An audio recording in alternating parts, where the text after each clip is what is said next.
Fishing trucker, Central Valley Ace, baby girl. Brian B. Survival LT, straight to the point. Avid fisherman, what's up? Just make sure I mark Ace's address out here.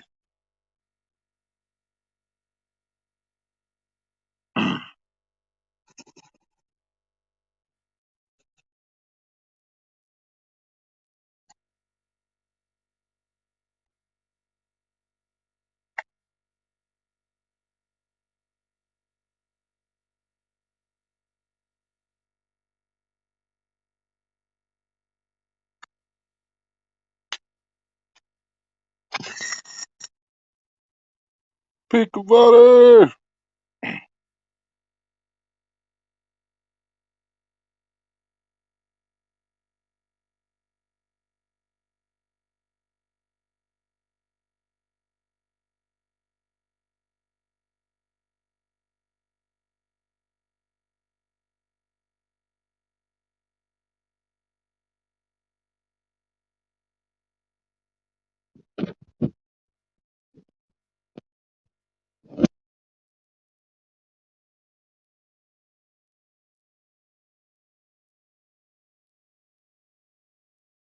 What's up? What's up?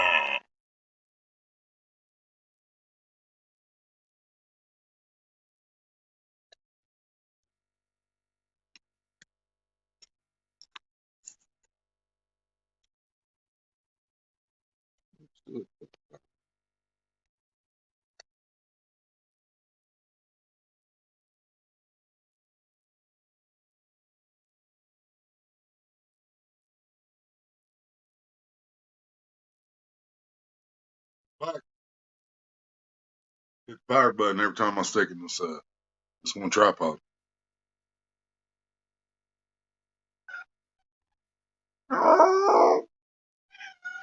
Hear my poor pitiful cat. Well, actually, Marie's poor pitiful cat.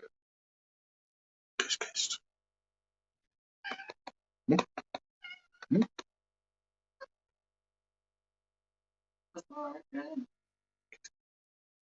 We do. You can try to get that way, really? We do.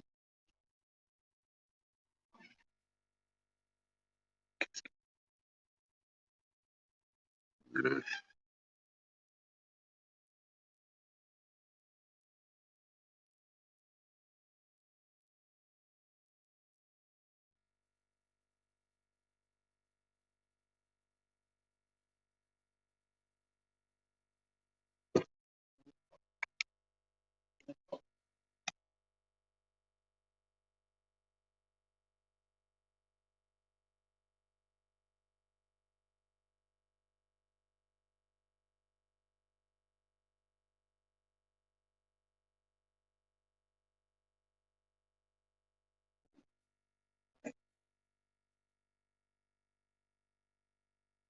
That trunk come out of nowhere.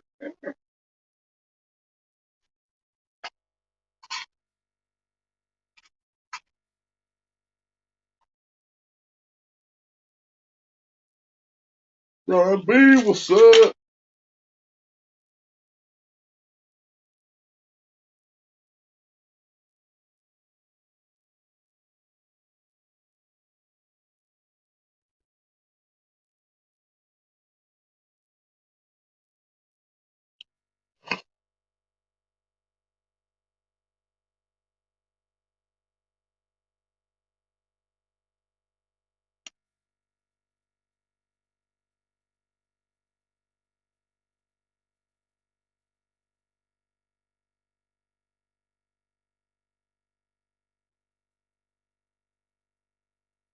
It's hurting peak water, but Maria got me some good stuff today. Might be easier to see the box.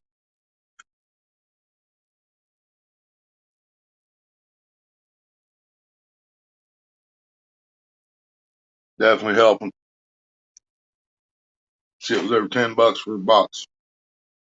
$10 for this table. Over $10. That crazy. Straight to the point. Yeah, it's definitely helped. It's a good thing she brought this home too, because her friend come up. Her friend bought a supper, so she bought me a Big Mac and fries. By the time I ate the fries on the side that doesn't hurt, it hurt. And by the time I was done eating fries and the Big Mac, I had to pick stuff out of my teeth and then put Orajel on both sides. Yeah, it's good stuff. Orajel cocaine. Yeah, yeah, that's definitely I remember the similar numbness from some white powder back in the day.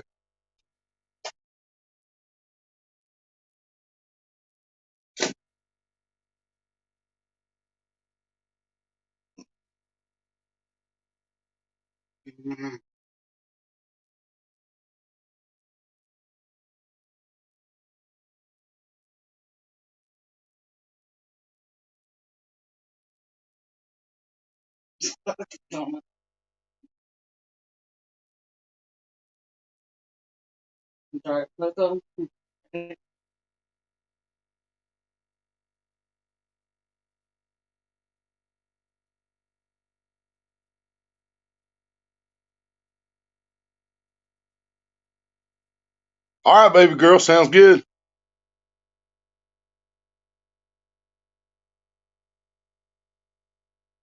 Kitty, kitty. Now I remember a much similar, a very similar numbness back in the day. Not yet, Adam. We want. That was like an hour ago. What the hell you want now? Huh? You get up there and say hi to everybody? Oh, look, come here, you yeah.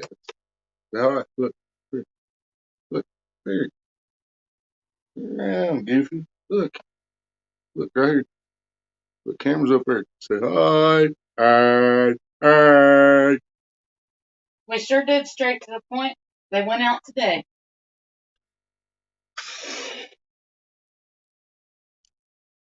Yep, yep. The only thing we haven't mailed out yet is the rod. I think I'm gonna take it to FedEx. It's probably gonna be cheaper and more efficient.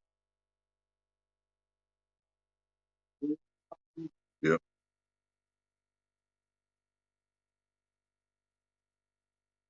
My car has a clean spot for it. Hell yeah.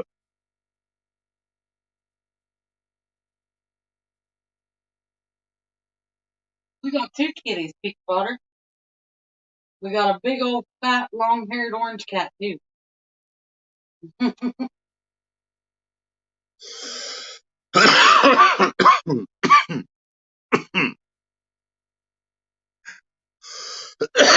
When's the crowd showing up? I want check.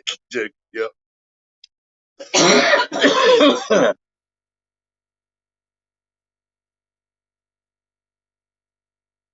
Yeah, we got two cats, Big Butter. Yep. I got the big orange one.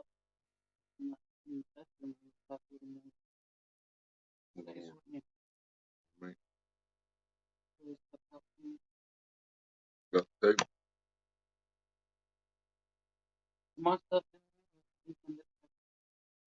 I imagine everything's in here. Mine don't need room. Ace, Maria said, is her stuff in here? You what? Mine don't need room.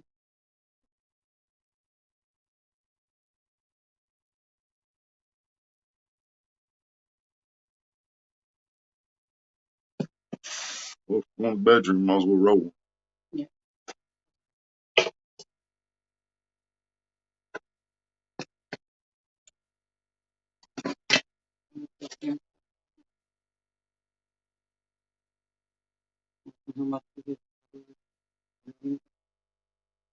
Did you what? Did you see these yet? Gilbert.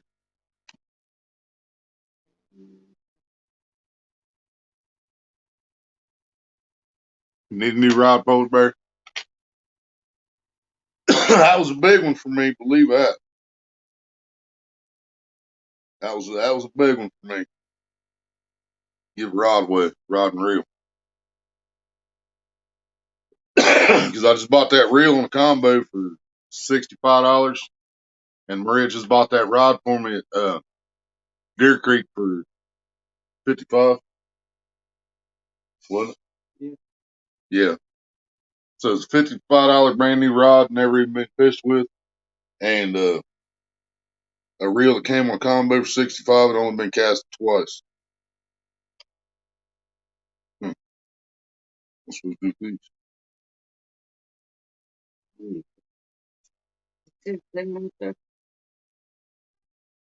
There's two mentals. Put this one as a mental too. So the camera. Yeah. Mad Cats. That's the $100 box, Maria. What's that? Your answer.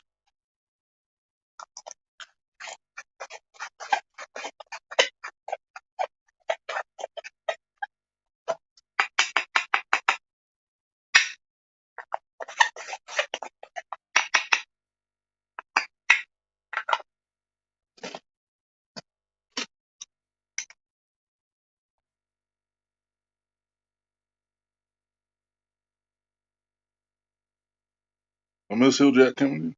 Yep, Hilljack. What's up? Sorry, brother, Mr. Coming in there.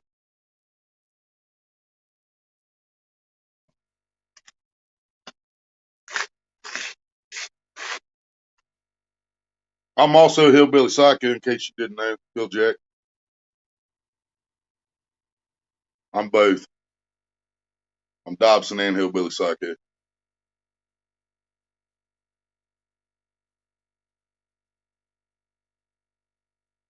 Have a ripping lips. That's a rod? There's a rod called ripping lips, seriously. Wish I had a rod that would rip lips.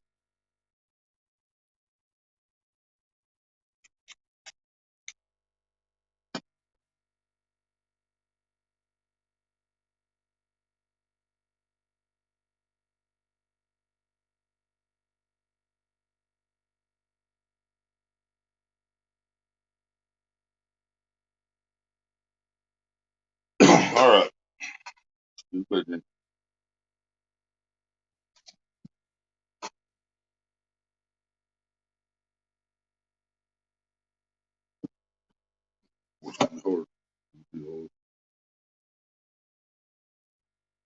All right, I guess I'm gonna turn my cam off. Let Maria carry that.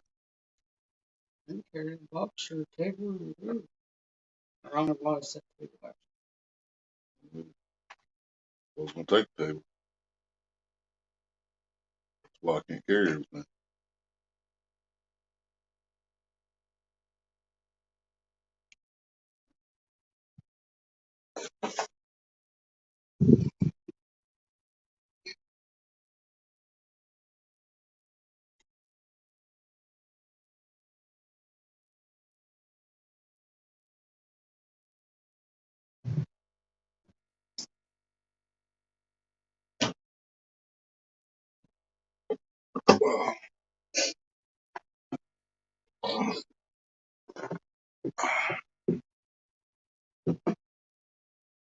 Right.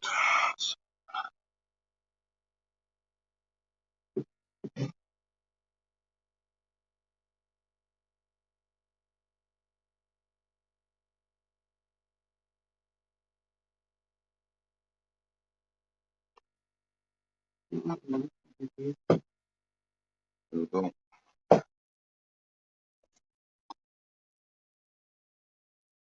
table. Oh, I think I can do it. Actually.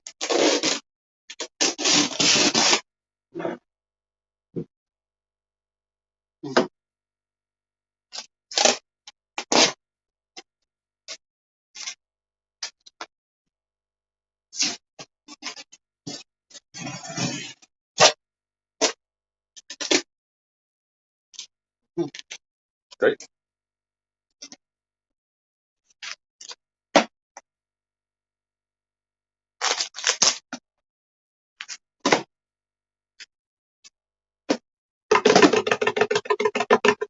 hiding it. He's taping the inside of the flat down.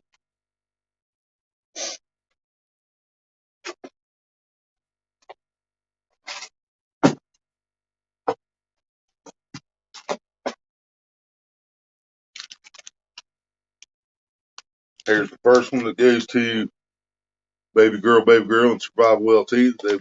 She said she'll come pick up tomorrow. 4-pack of ACE bobbers with the leaders and hooks already on. Oh, there it is. Already rigged up, ready to go.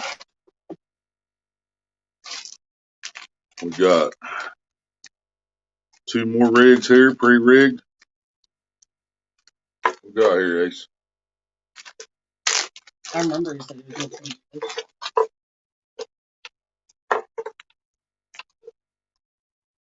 Looks like foreign objects to me.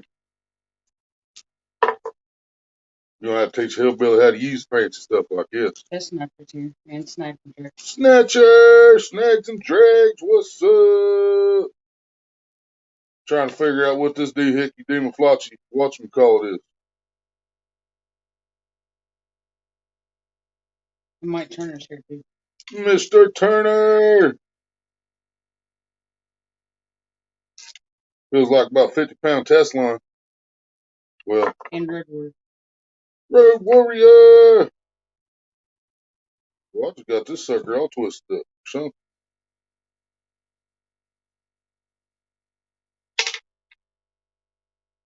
And Jeremy Albritton. Jeremy! Let me bass you catch today, Jeremy. I was in and out. I had you running. Seen you miss one. Jacked your frog up. I think ACE is getting ready to come up. Won't have to tell me what the hell I'm looking at here.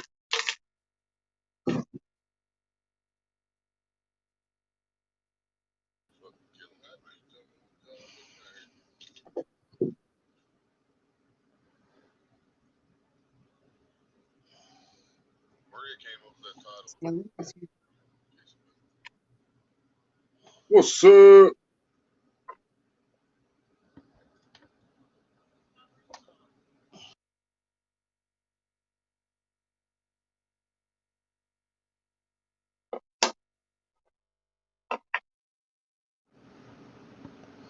What's that thing? The weight, you can set it any depth you want, Willie.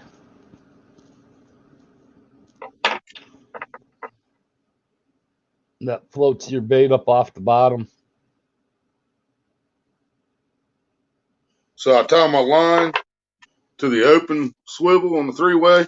Yep, to the open. The weight hits the So then my line, then line the be tight bobber. and my Yep, bait will be up floating here. up. I see.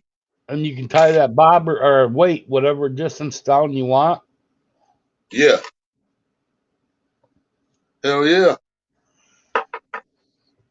Here's one of his hooks, y'all. He snelled and put the shrink wrap over the snell. He won't pull loose, I'll guarantee you that. You can reef Yep, on right. that. And then with the little tag bobber stoppers that are on that, you can move that rattle higher or lower. Yeah. Yeah, that's what I just did. I just slid it closer to the hook. Yeah, it's got the bobber stops, y'all. It's got the rubber bead and then rattle and rubber bead. What he's called peg float. Yep. And then rubber bead, rattle, rubber bead, bobber stop. And it's got 3-way leader. Tied on right there. It's got the 2-ounce test weight tied to it down below it. Hell yeah, man.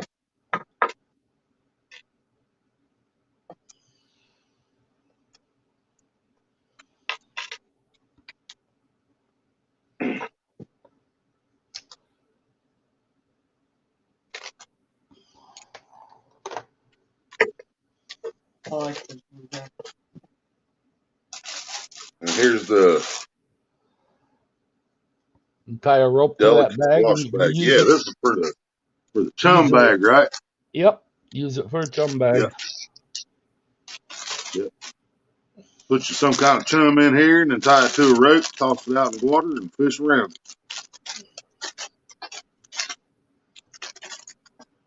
That's awesome. Then I got me some bobbers. These pink ones look good on my pink rods.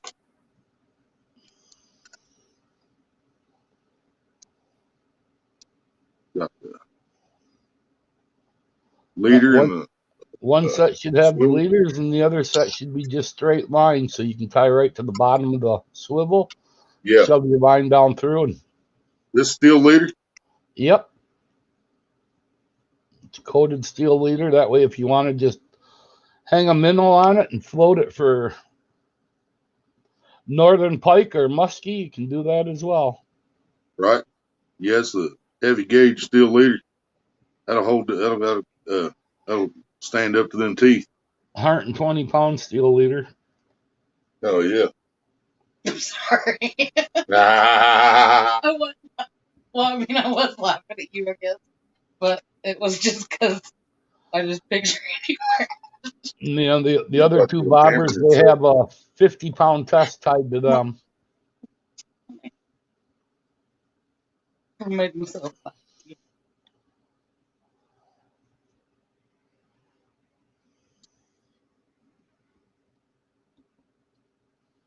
You need to put your picture bigger over top of me. I don't mind sitting down behind the screen. I can chat behind you. What up, Rambo? Oh, you want me to blow me up? Yeah, blow you up and just leave me in the background there where you can still hear me. Well, if I could blow myself, I'd be rich.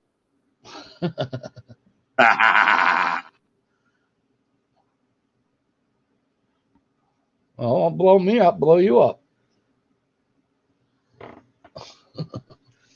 I only got me didn't blow blown up. myself up. I've got the stuff I ready to took go. myself. I got the stuff I ready took to go myself to clear you out in the the freaking morning, thing. Maria.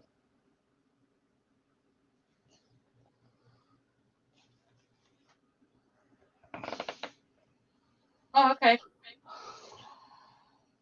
Now we got it. There you go. Still hear me all right? Yeah. Them got 50-pound tests tied to them. 50-pound leader. Once again, snelled hook with the shrink wrap on it. I do everything with the shrink wrap. Even if I tie my snell over top of the shrink wrap on the hook, that shrink wrap helps the leader cut in so it holds. Oh, yeah. Hell yeah.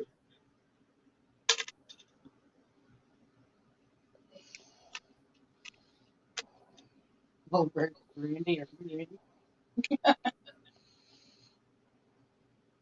Randall said, "What did I come into?" Now for the best part of the show, Maria's going to model for us, guys and gals.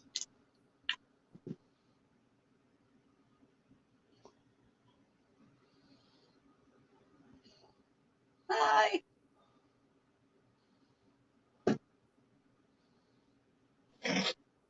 Ace got me some shirts. This is the one I started laughing because I seen you wearing it. Wouldn't Dobson, wouldn't Willie look hot in that? Right? That's what I said. That's why she was laughing. She just started laughing out of nowhere because she was just already thinking about me wearing it. That's so fucked up. Oh, that's hilarious. I think they still got the tags hanging on them, Maria. I left the tags right on them. Yeah, tags are still hanging on all three of these shirts. Read the prices off.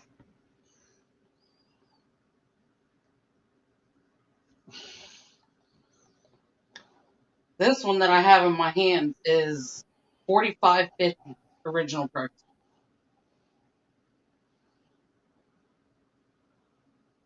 Awesome, man. Wait till you see the next one.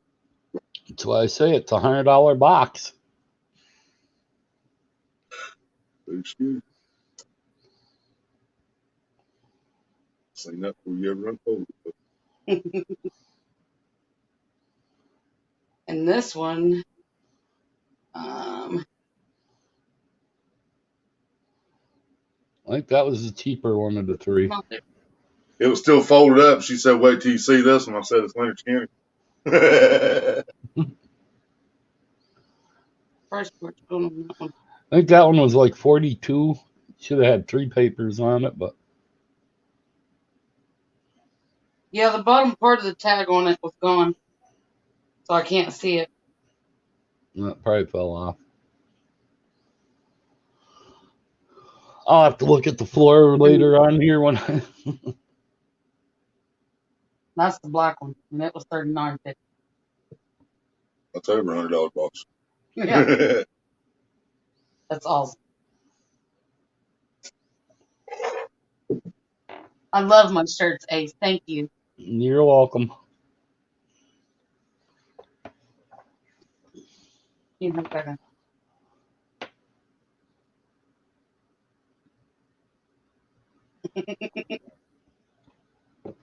She was better looking. I know. Tell her about it. It wasn't my choice. I get tired of looking at me. Not really. Yeah, I'll just say her. Hi, Sabrina.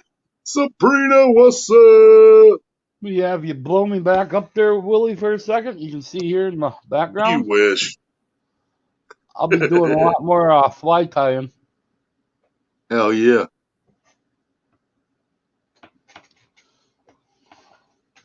But I'm going to kick down out of up here and back in the chat. All right, homie. Thank you, brother.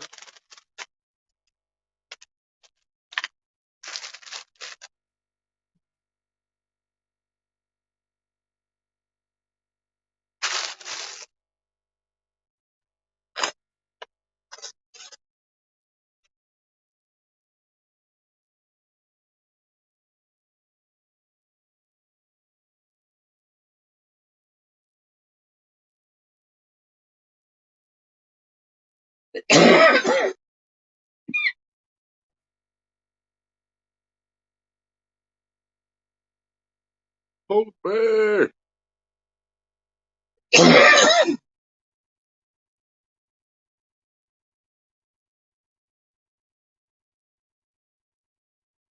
Still in ya.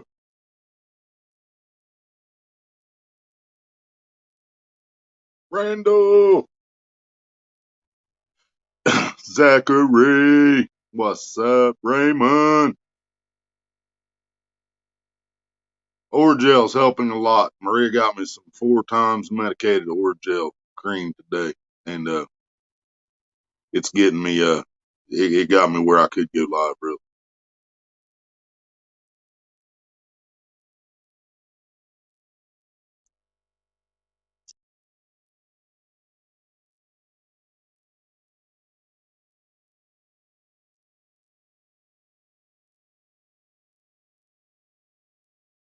Hell yeah. Here's the chum bag. Unzip it here. Zachary's here. Put your chum in there. Zip back up. What I'll probably do is tie my string through this loop and the zipper. Put it through both. Put my string through like that. That way it holds the zipper up there, just for a little extra, you know. And of course, that might not be a good idea. It might break your zipper off and get pulled in on there. Randall said I'm not coughing from COVID. I doubt.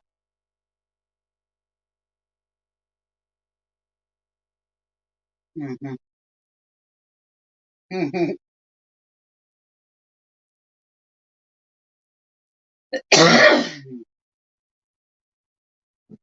Did y'all hear that? That was beautiful. Wasn't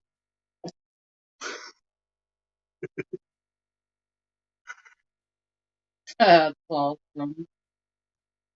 First time I ever shot for a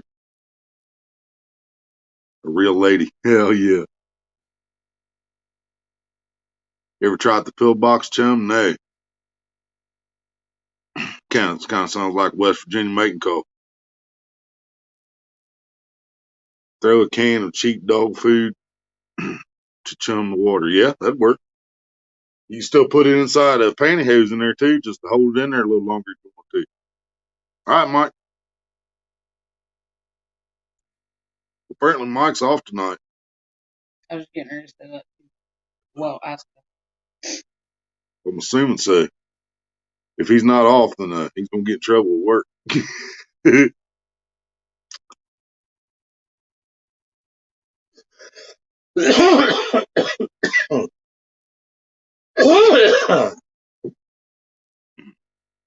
Mesmerizing, Grant said. I know how to play the hell out of that harmonica. I mean, the hell's it called? Shit, I don't even remember now.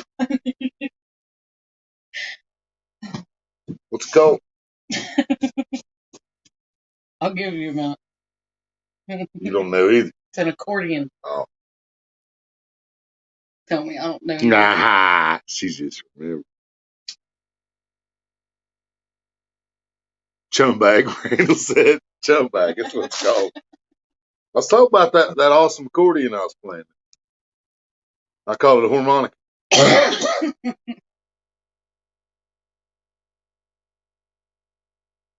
If it was to sound like the harmonica, you would hear gat, gat, gat, gat, gat, gat, gat. Thank you, Mr. President. Please come again.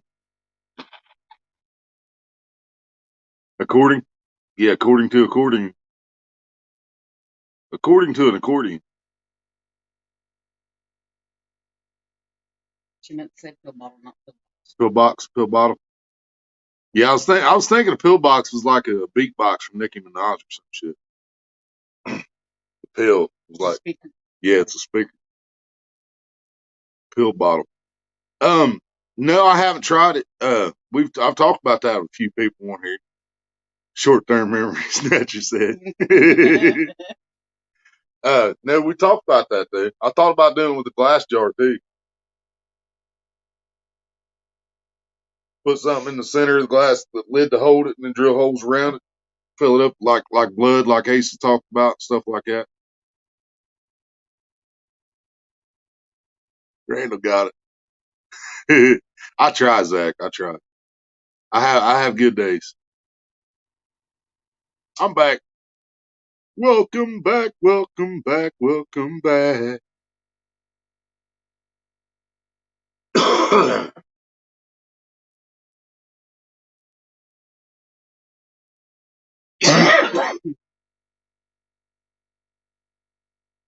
Close your eyes. So I was Give right in me assuming your you're left hand. Mike. Stoner says what? Q. Qui. Q. Q. Qui. Quay. What? Remember when you was doing reaction videos and you put songs in the key box? That's that Q U E. Man, more letters than that, but they tell you. The Q on there has got more letters than that. But your friggin' word game you play every day on your phone, it won't accept QUE or CUE. Either one. It will see you every once in a while. It's Spanish for what? Laugh out loud. Ah, Q is what? Me no comprende español. You is K, as in Spanish. Okay.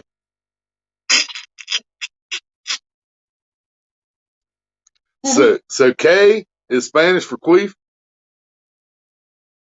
Where did that come Queef. I know, but how Raymond just put queef. So don't say K when you're in Spanish territory. Because then somebody gonna beat you up for queefing in public. Or calling them a queef in public, whichever.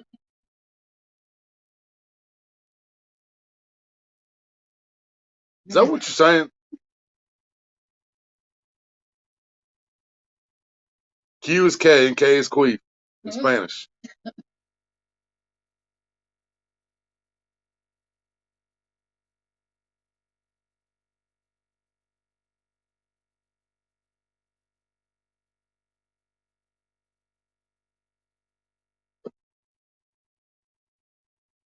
What?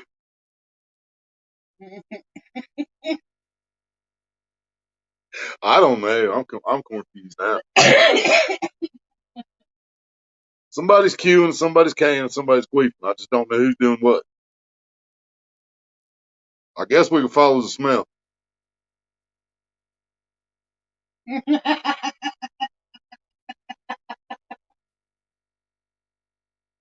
Oh, that's funny shit.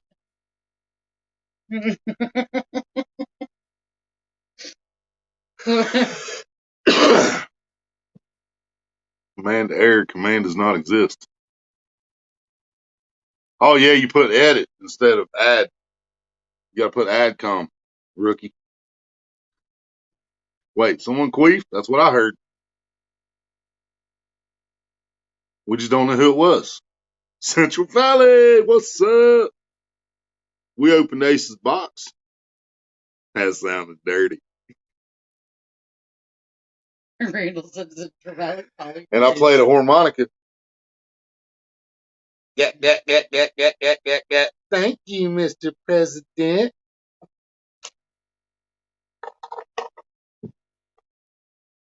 I called it a harmonica because I couldn't remember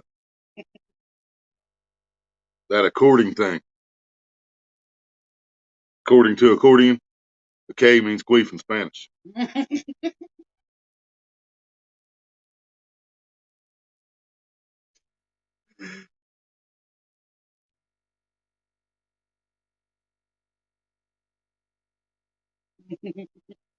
Rolling dirty. Ace queefed out his box. He may have. That's not totally clear at this point. We're waiting for the dust to settle. Then we got to look for the dust path where it originated to find out who actually let the queef.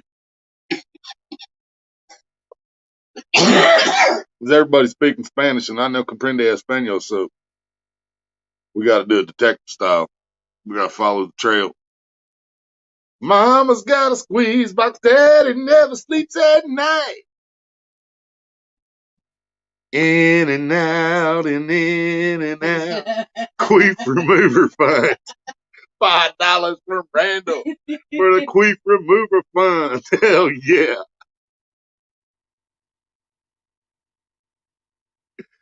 So we need a sound. I wonder if anybody ever made a silencer. Be like, yeah, it's called a maxi pad, motherfucker.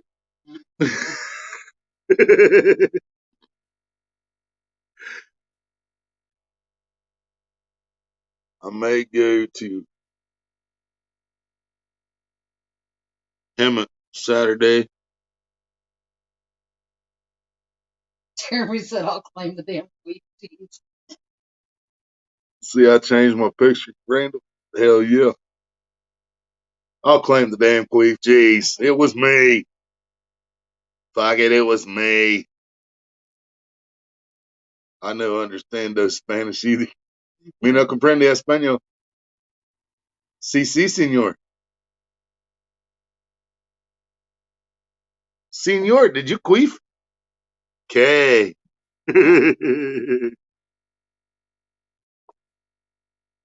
What they got up at Hemet. Hemet. I almost say helmet every time I read that. Queef silencer, yep. Jack said him and Randall are California inductions. We tried to link it. Hells yeah.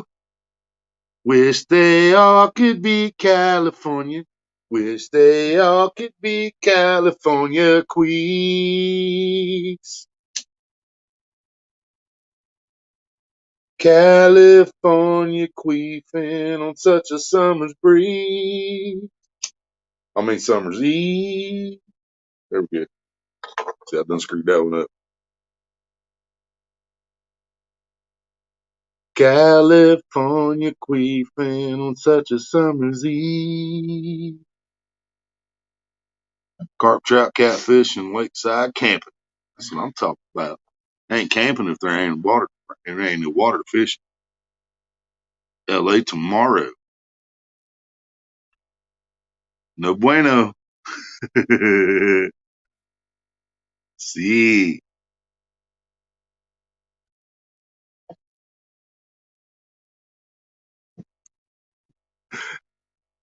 Poor queef. See. Q means K, K means queef. See.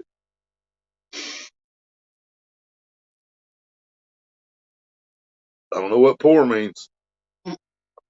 Well, I know what poor means, P-O-O-R, but I don't know what P-O-R means.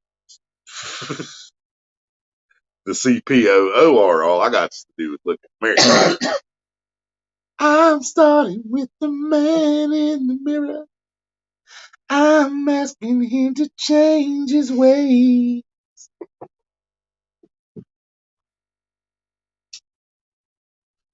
I can only order tacos and elotes in Spanish. It means for what? Turn down for what? What Q means for what? Turn down for Q or turn down Q. Well, see, that song would sound horrible in Spanish, then wouldn't it? The bass line wouldn't match up. Nothing. That'd be horrible. Just say turn down Q means turn down for what? What's turn down in Spanish? Flippo, not uppo.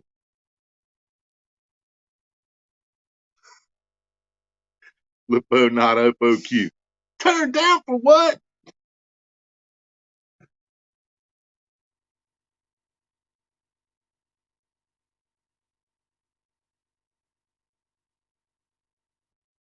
Actually, Boucher. that Bobby would explain Boucher? why it's not popping back up. He It made could that and be. it made it successfully, but it only did it the first time. Every other time, it ain't popped up.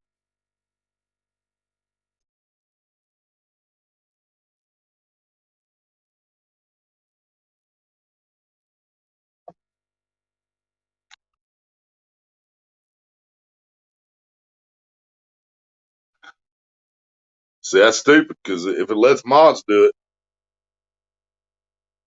Nightbot's a mod,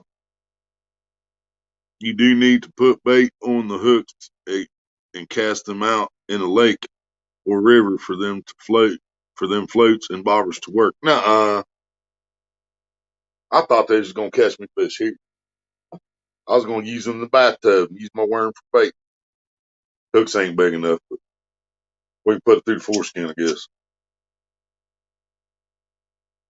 Give me a little piercing, circle piercing.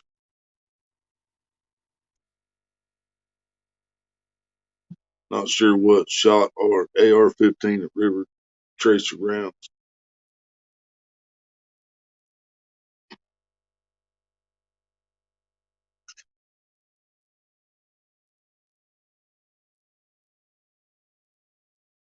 So you can't hang those from a tree? Yeah, I bet I could catch a rabbit with one of these. If I had a trapping license, I'd go catch a rabbit with one.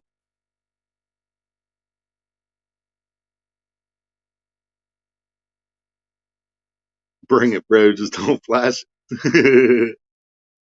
Alligators are ornery because of their medulla oblongata.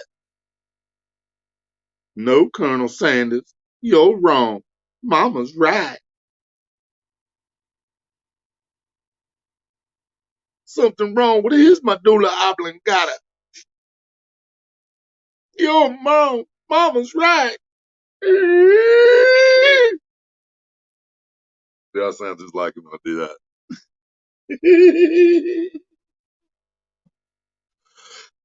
Mama said, Mama said, Mama said,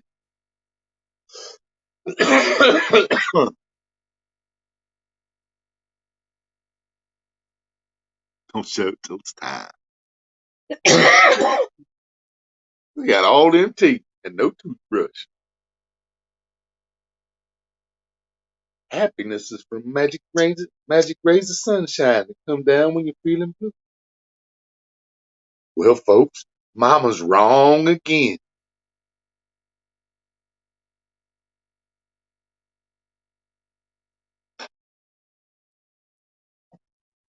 What Mama don't know, won't hurt.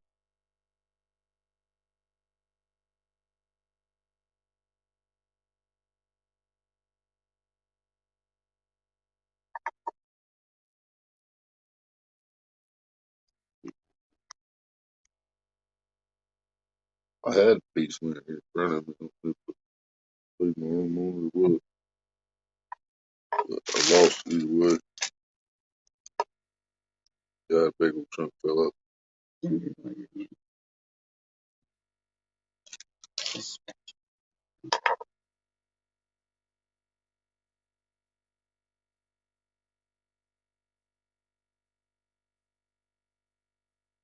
And she showed me her boobies. They like him too.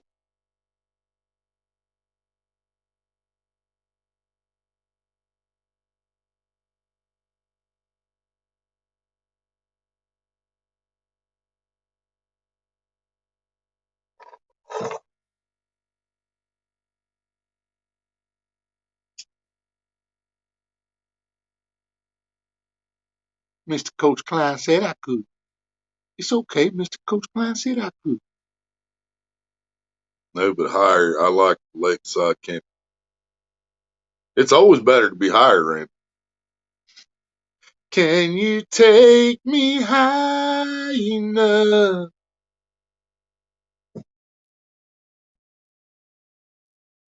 How high do I gotta be?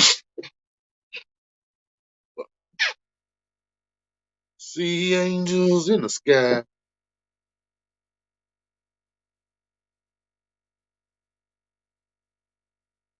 Up in the jigs for 70.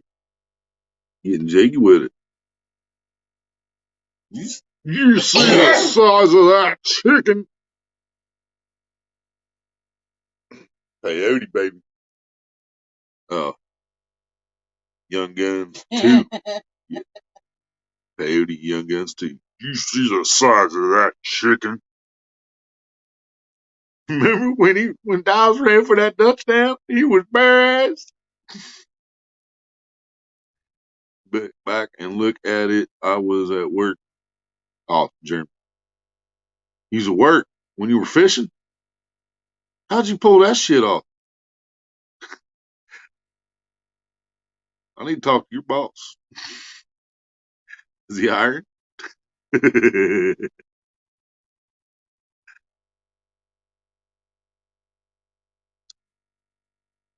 Back roads in the house. Wise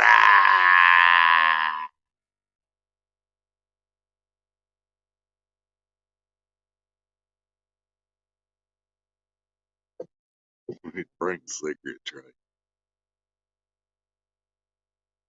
You want to get cigarette tray? You want to talk to these here fine people? No matter.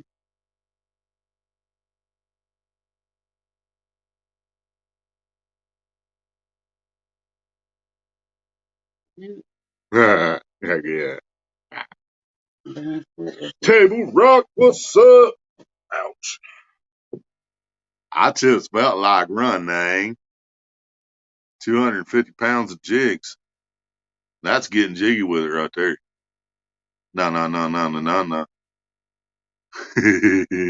Table Rock's business going to be in the clouds with some blueberry. Right on, brother. Right on. I need a cigarette. Memento. I will be right back, though. But you still have Mario. That's not my name.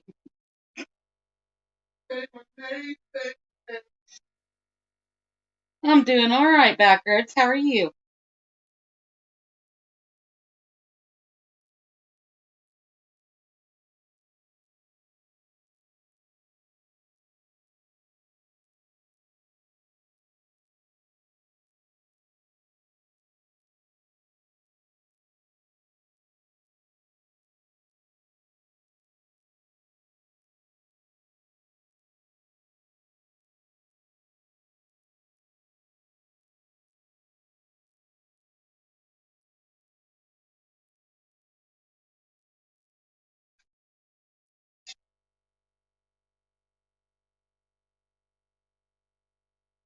Scentsy her food.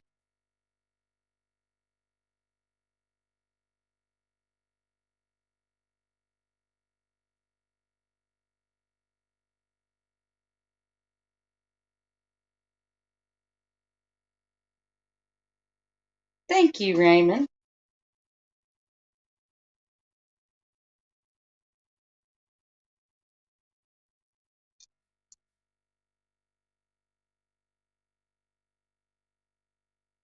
Oh yeah, Table Rock, we got a vape thing. That's Blue Wonder.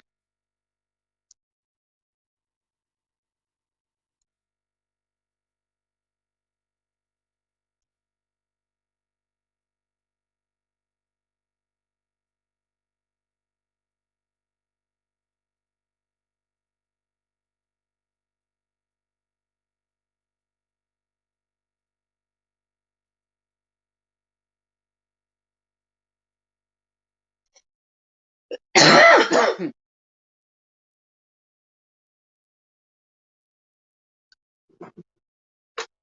believe we have, I think ours is Purple Dragon again. Are we? Yeah, I think it's Purple I Dragon. told Table Rock that our thing's supposed to be Blue Wonder. Yeah, I think what we just smoked Blue Dragon, and this is what? Blue Wonder? Mm-hmm. Yeah, Purple Dragon, and this is Blue Wonder.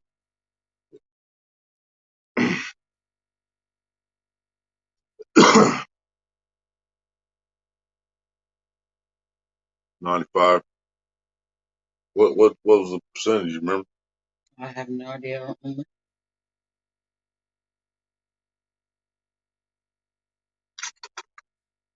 How high do I gotta be to see angels in the sky? Oh, Randall's got Skittles. Skittles. I've had we never had Skittles, but we had I bet that's good. we had Fruity Pebbles. Yeah. Fruity Pebbles was good. I still ain't seen flowers touch blueberry funk. I mean, it's just there's nothing's ever tasted better than blueberry funk. They rocks at Oklahoma prices are fire as fuck. 1 gram carts. 8 for $88. No shit. Now that's nice. Very nice. Damn, who they stealing from? I couldn't make them for Yeah, that. you can't find that around here. I couldn't make it for that. There's no way I couldn't make my own for that. Oklahoma prices are fire as fuck. Due to But buds. due to bites. Might have to watch that scene. Y'all been twisting my arm and talking me into it. Might as well. I made her watch Kingpin the other night. She hates Kingpin. Yeah, you can read that one. Did you just say nothing Nothing tastes better than blue waffles? No, that is not what I said. I said blueberry funk.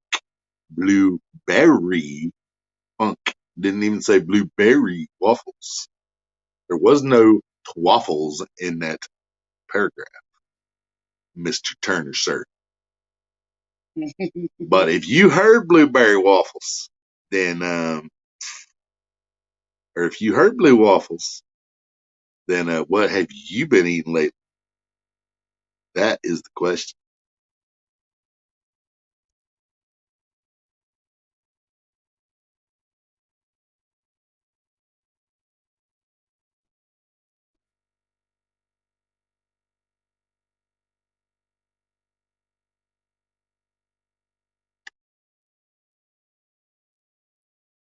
Blueberry funk fired up.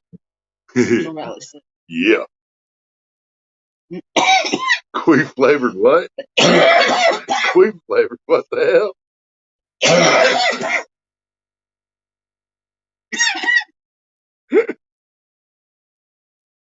Yeah, Randall, I love that movie. That's on my top shelf. Big Lebowski always be on top shelf. Donnie, you're out of your element. Man, I got some pictures back when I was like 12, 13, 14. I looked just like friggin' John Good. For real. Yeah,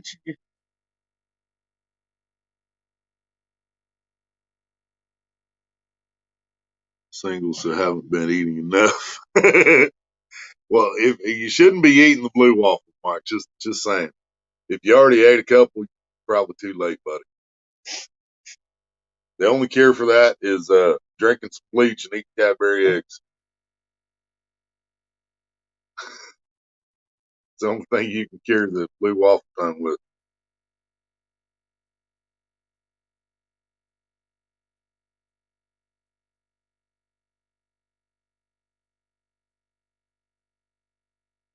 Right, I'm off the bed. All right, Jeremy. Jimmy, what's up?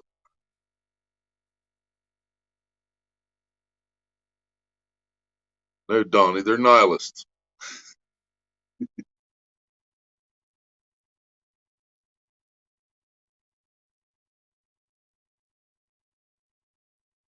Shut the fuck up, Donnie.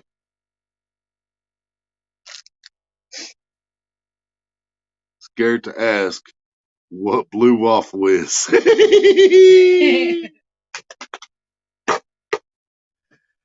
Huh. Let's see. Backwards, I'm not sure that you want to know. Yeah, I could let you Google it. That's what a clean YouTuber would do. But this is the Dobson channel. So a blue waffle is a vagina that has turned a blue color because it's very, very diseased and in bad shape. So you do not ever want to eat a blue waffle. But you can still Google it if you want to see a picture. Gross. Oh.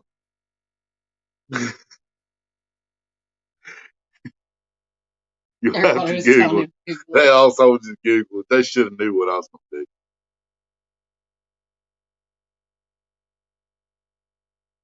Y'all know my buddy Rico Bizarre Foods.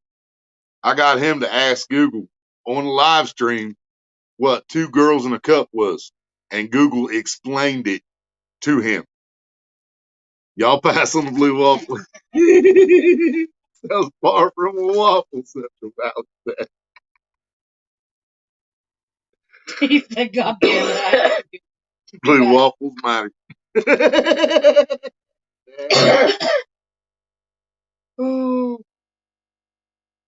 Yep, got to Google it. But yeah, I was telling Rico about two girls, one cup, and he was live doing a live stream just like this. Had his green screen on behind him, big YouTube sign, And he said, Dawson, he can't say Dobson. He said, Dawson, what is two girls, one cup? I said, Rico, ask Google. So Rico picks up his phone. Hey, Google, what is two girls and one cup? And Google explained it all. He said, Dawson, get in the corner. Get in the corner. Don't turn around. Get in the corner.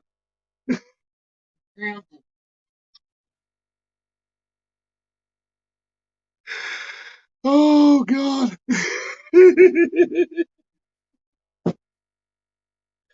I'm such a great influence, not only on the youth of America,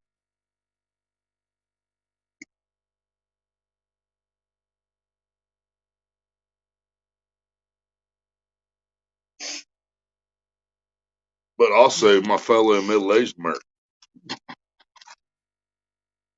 I'm just a bad influence. I'm just a bad influence.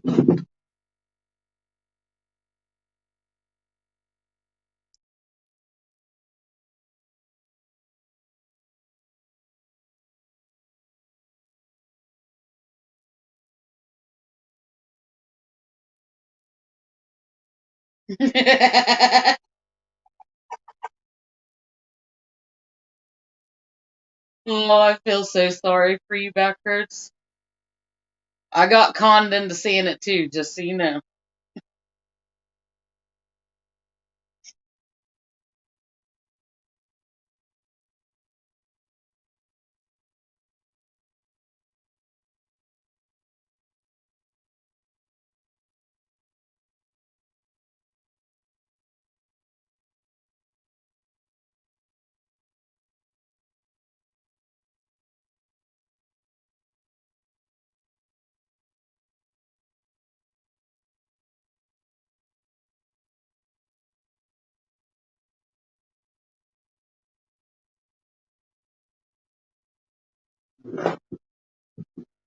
He came back and said, "Man, what the fuck?" Man, both heard something. I'm gonna check it out. There ain't nothing out there. Doors locked. I don't know what it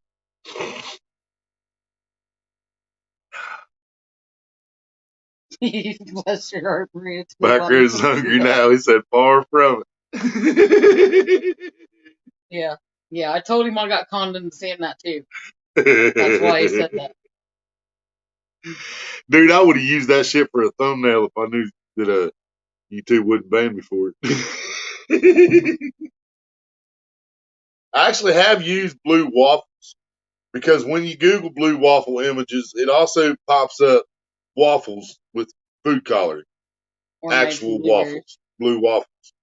Well, no, the first thing that always pops up on mine is blue waffles because they did it for like a fundraiser for police. Oh yeah. So they used blue food coloring and it made blue waffles. And I actually used those blue waffles as a thumbnail once. I think I still might have got that blocked for some damn reason. Hey, old school. Old school, what's up? Still want to be Googling waffles now. Bluetooth ain't letting you use what I just seen. Giving people PTSD. Oh, yeah. That's awesome. You're right.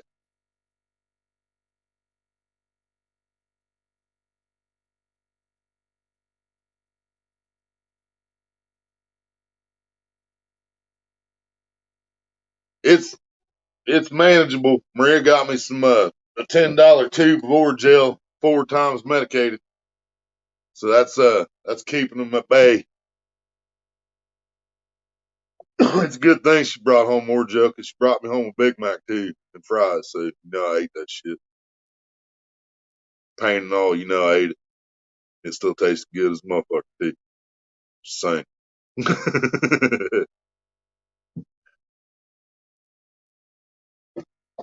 But it doesn't really matter what I eat anymore, man.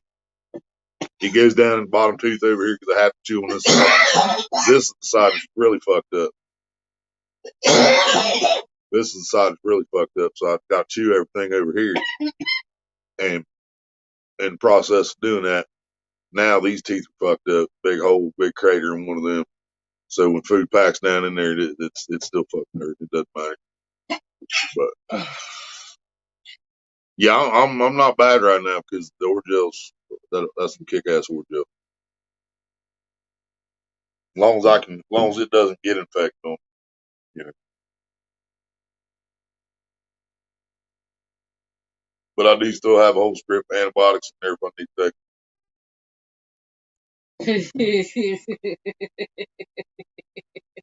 Orgel ain't helping that waffle shit, right? It does work double for anal leaves though.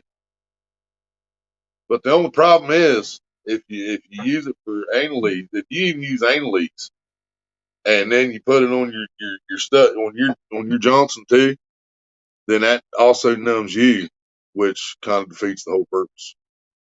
Are you serious? Serious about what? You just sat here and said vagina, anal, pussy, everything else, but when it came to saying dick, you said Johnson. Johnson. I like Johnson. Hello, Mr. Johnson. Oh wow. Yes, I am Mr. Dick.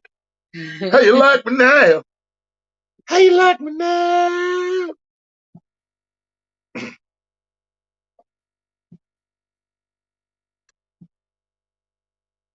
Y'all should have seen when I talked my buddy into putting ice on his Johnson. That was hilarious. Wish you could have been there for that. Finding a bass there yet in Texas. He never stopped finding bass, did he? He might come back with Forrest Gump too. I didn't know I was supposed to be looking for him, sir.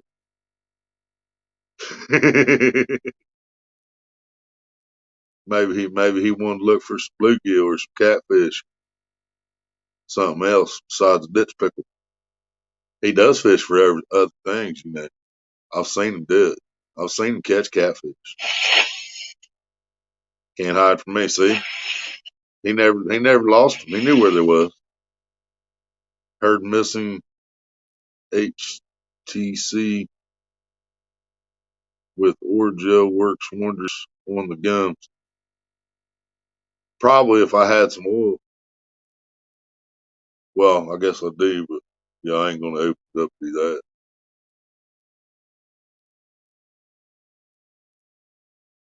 Where's that pig? Yeah. They froze out in Texas. Yeah, but I don't think it killed anything out. I mean, yeah, I know they got cold and all, but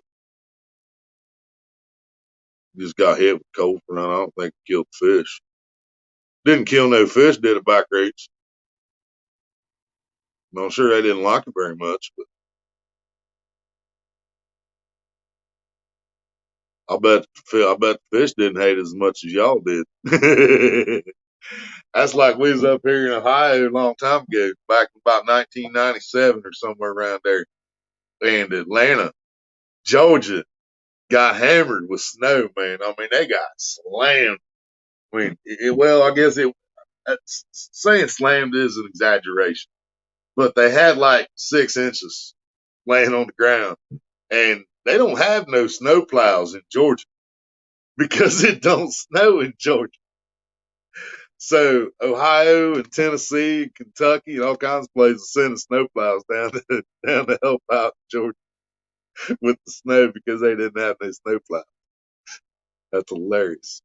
I bet the same thing happened in Texas. Killed a lot of fish there. Yeah, those lakes you see me fishing for years, it wiped them out.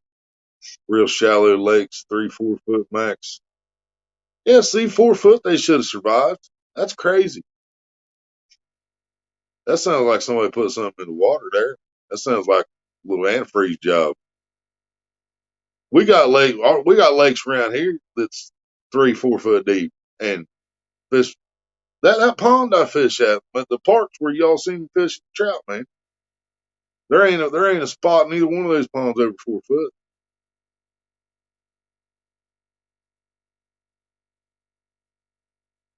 Tell you no eggs, they're not green, but read its facts. Canceled T. Tom. Oh yeah, canceled Tom McDonald's. Tom McDonald's.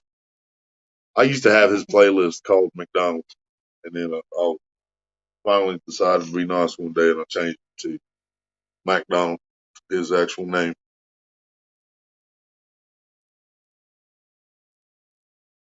Why are y'all so stupid? People are so stupid. Why are y'all so stupid? People so stupid. People so dumb.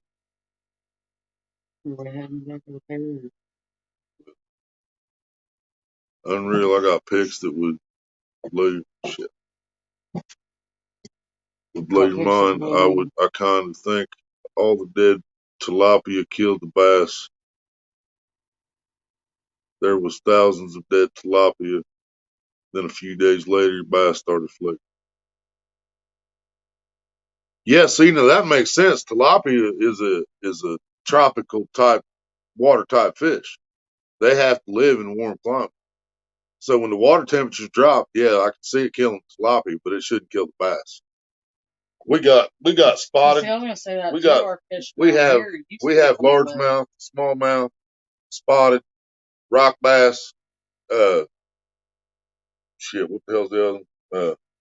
Brown bass or whatever it is we catch out the creeks. We got all those around here, man. And they survive cold like it ain't nothing. They're used to it around here, though. It doesn't matter. The water is going to cool off at a third of the rate that the air temperature cools off. So even if the air temperature just drops, the ground is still warm and the water's still warm. And then over time, the water gets cold and it freezes, but it's not going to freeze solid. And any fish that is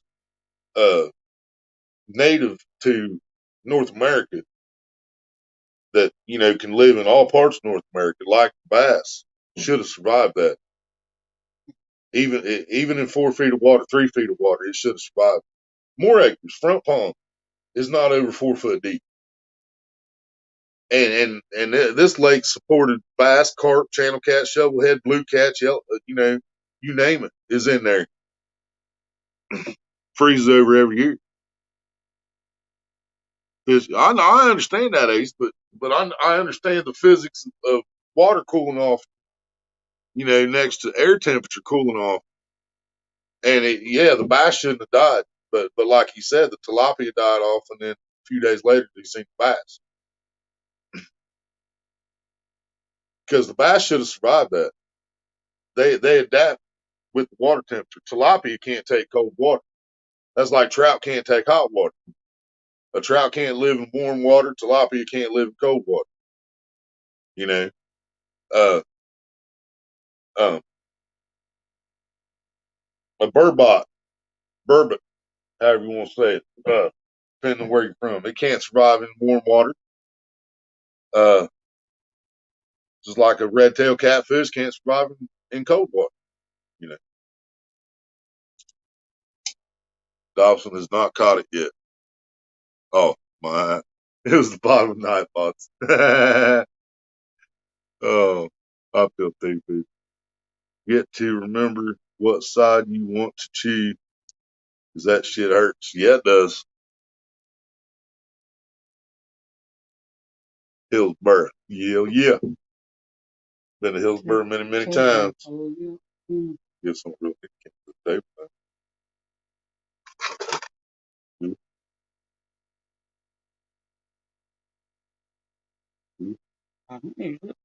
That. That's what we got there tomorrow. Right? What? Are you all right? You there? Can you hear me? Do I need to? You need medication? I need to call for help. You there? Goodness gracious. Let me ride.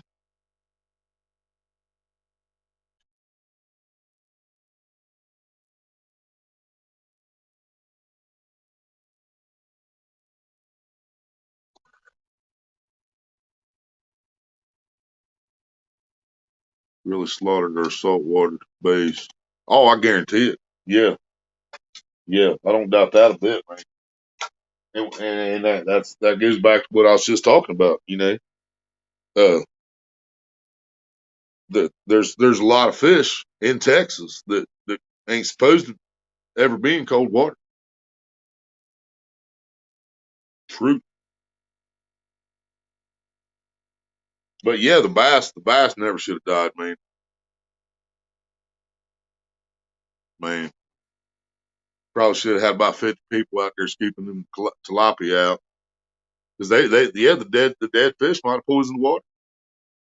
I've seen that happen. And if there was that many dead tilapia, that's what killed the bass. That's a guarantee.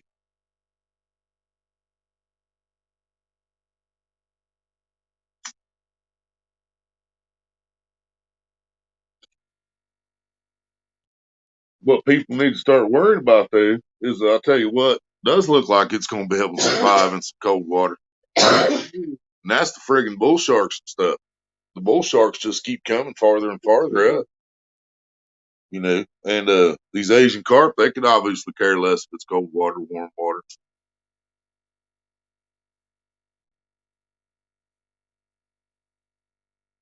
I hear you had a good time out in the mud fishing from a kayak.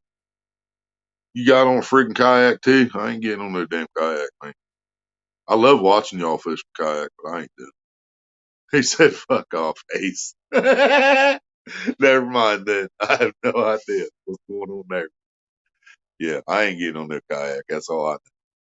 I read where all those dead tilapia can somehow remove. Oh yeah, that's any kind of fish, man. That's any kind of fish.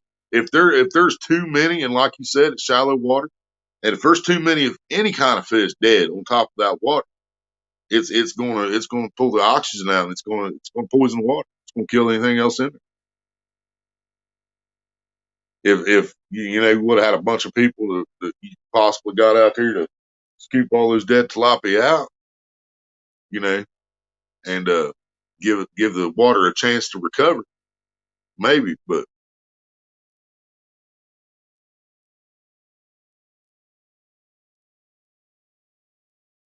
yeah, I'd probably wait a while before I even put fish back in there.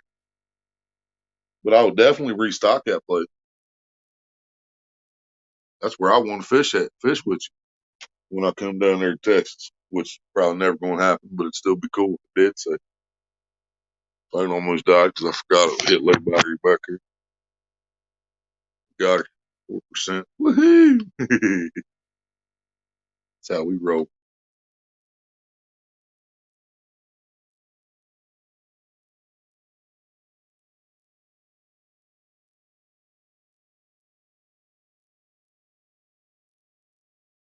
Jesus Christ.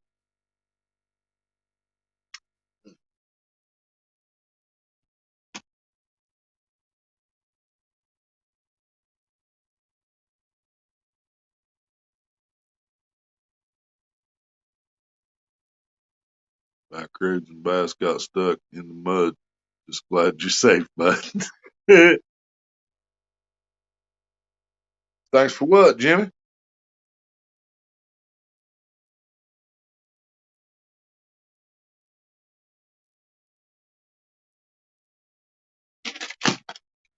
Ooh, I'm glad that missed my toes. Whoo, doggy. That phone fell off from the second level up on the table. Missed my phone, but missed my toes by missed my toes by about 6 inches, but it missed a bottle of hot sauce by very, very little. So that would have sucked too. Been my own fault for not having put up yet.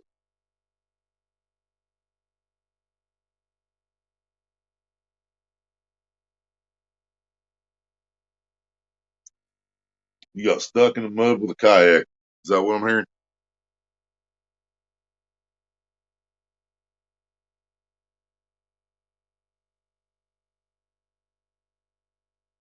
Is that worse than getting mud butt while you're in a kayak?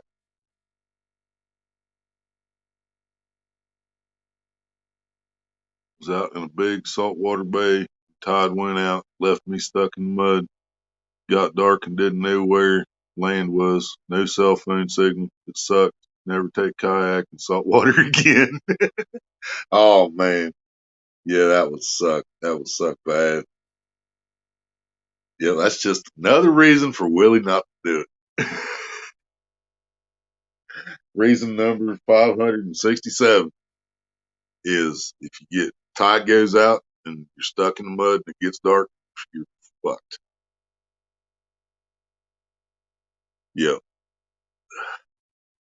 Yeah, cell phones are good so far, man, but you get in certain places and they just don't matter. Yeah. If you got a cheap cell phone and you go to Sabana, you're screwed. 11 miles from here. It'll work good in Courthouse, it'll work good in Wilmington, but it ain't gonna work in Sabana.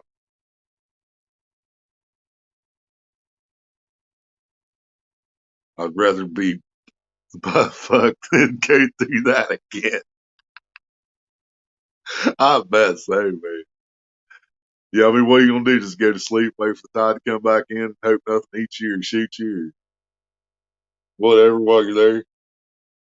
You don't know where the hell you're at. Man, I have a joke. How do you make a tissue dance? Give it a boogie. It's all about the boogie. Long past in Ohio on 420. Yep, me forever. Maybe play a song. I ain't got no way to screen share play a song when I'm on my phone. I can't get the laptop to do it when I'm on the laptop actually. But I'm almost always on my phone.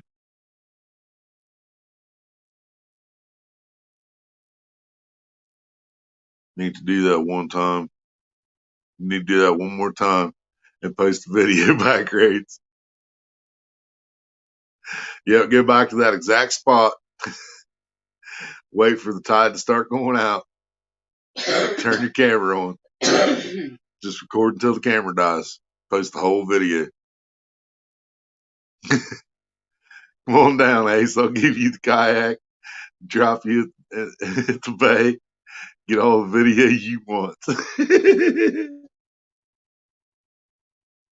What we do then back roads is we rig it up with cameras previously, and we don't let Ace know about it. See, that way he actually cries like a little girl because he doesn't know he's on video.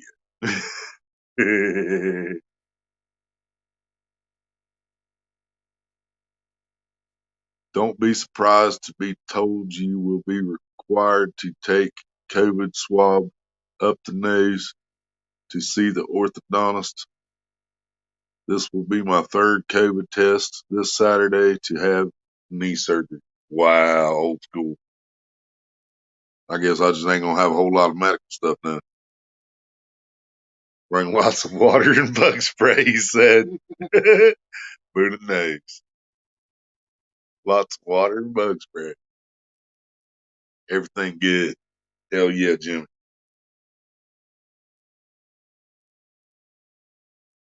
Laughed my ass off. Cat told me about it.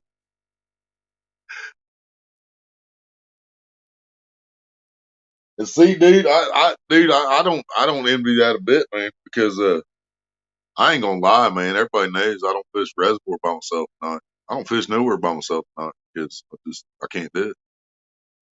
I gotta have somebody there watching my back, you know, because I can't, I just can't sit there and talk to the chat or the camera all night and watch the rods with bright lights and darkness behind me and nobody there telling me when somebody's sneaking up behind me. You know what I mean? I can't fight what I can't see.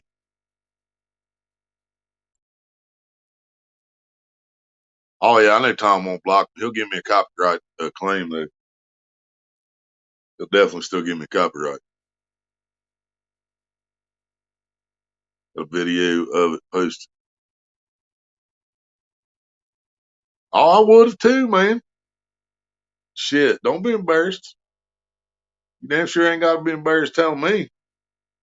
I'd have been crying and shit. I've been like, man, fuck this shit, y'all. Fuck this, man. I ain't never getting in this damn kayak again. I ain't never coming to this damn bay again. Fuck this shit. I would, dude. I'd have been flipping out. It would have been bad, bad. Yeah. Like I said, that's 670 reasons or whatever for me never to get on kayak.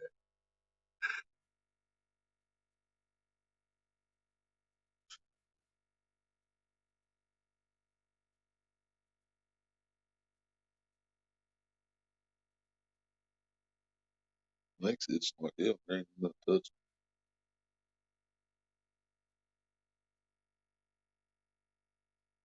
And the tag in it's tagless. Thought I was going to have a stroke, walking miles in knee deep mud. Kept going the wrong way.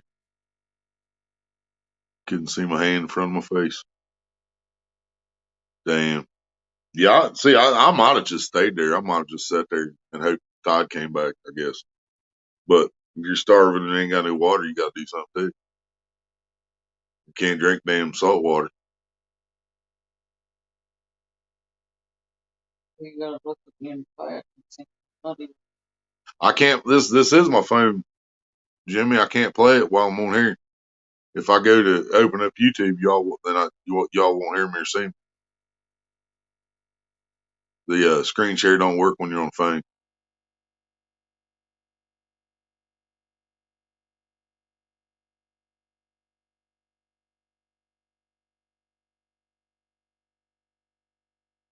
Ain't it, Randy? Randall? It's scary as hell. Smartest thing would have been to sit still. I just panicked. I get claustrophobic. Oh yeah. That's what I'm saying, dude. I wouldn't have been out there anyway. But if I was out there and that happened, shoot, if I didn't have some weed and clonopin, oh, it'd been all bad. It'd been all bad in that situation. I'd have been freaked. I would have freaked clean out. They'd have found me dead like this.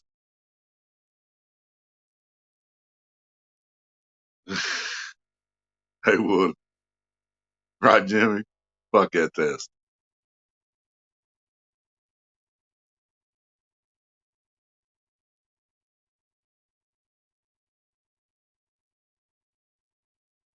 Six-inch Q-tip.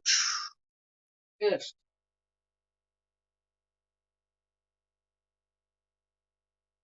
It's not a very good pickup line. Ask somebody ever had 6 inches stuck up your nose?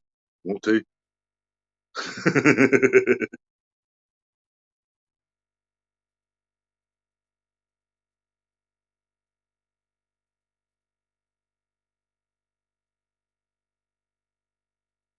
Shining insane, right? Yeah, that's it right there. Yeah, that last shot of Jack there at the end. Yep. That's how they would have found me still sitting in kayak.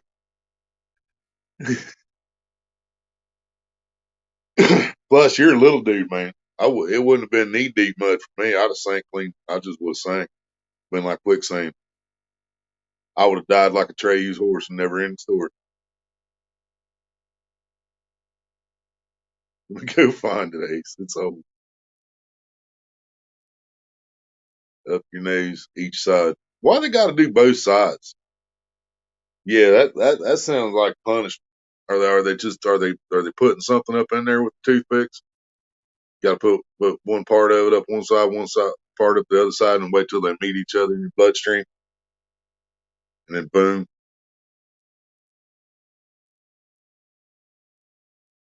I might have to just try to cut my own teeth out if that's the case. But got some ice skates. I got an instructional video called Castaway.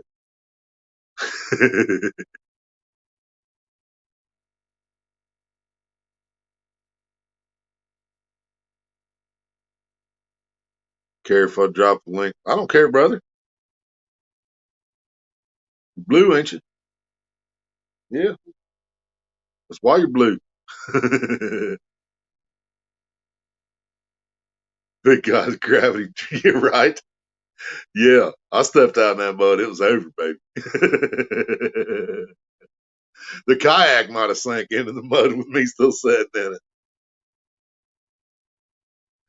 No test, no surgery. Yep, that's more shit, man. That's probably what they're gonna tell me at the dentist too. And I'm gonna tell them, hey, you got everybody in here got a fucking mask. What the hell's in matter? The only person being put at risk would be me if your mask worked. That is.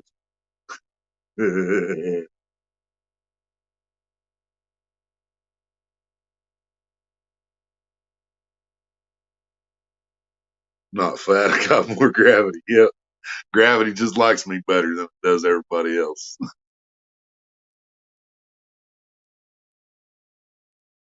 Not Tom. Trolls hit him up.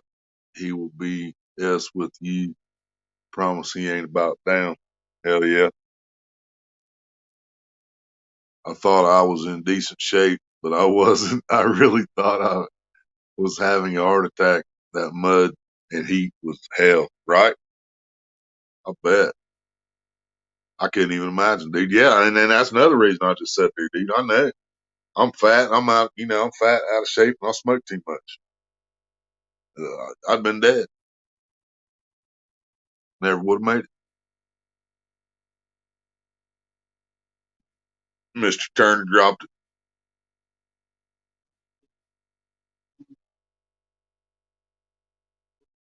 Ace, come up. We'll share it. You know how to screen share. I can't do it from my phone.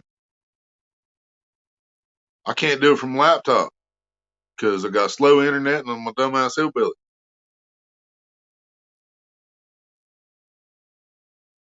No mask, no jabs for us, laugh out loud, right?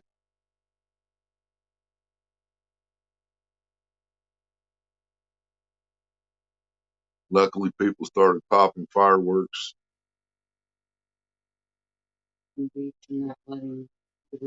Hell yeah. You tell them y'all could have done that a little bit ago, fuckers. Mike said it wasn't that hard to find.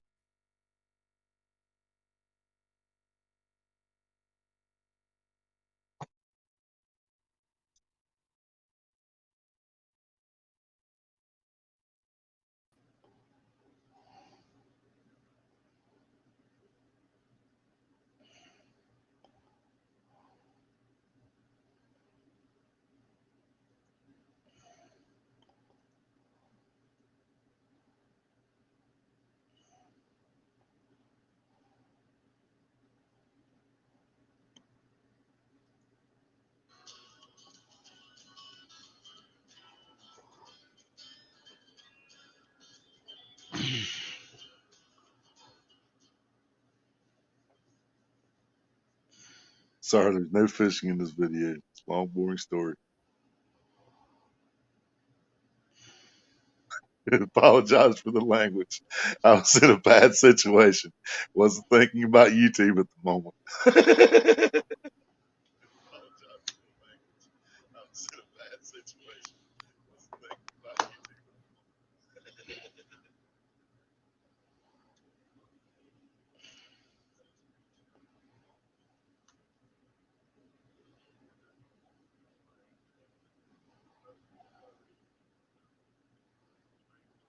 Is he saying anything? You got in your headphones? It's in the headphone thing, and I'll put it so it's not in my headphones. Saying anything? You got in your headphones?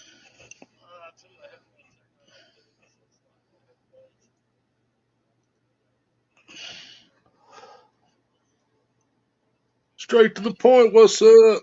Comprehending that I still had a GoPro on recording. Wasn't even thinking about YouTube at the time. Straight to the point. What's up?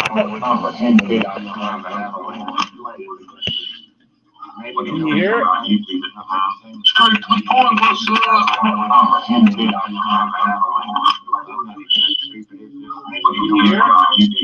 Yeah, it's echoing for some reason.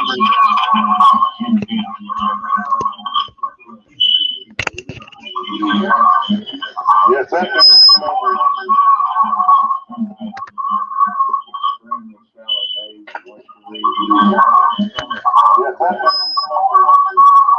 No.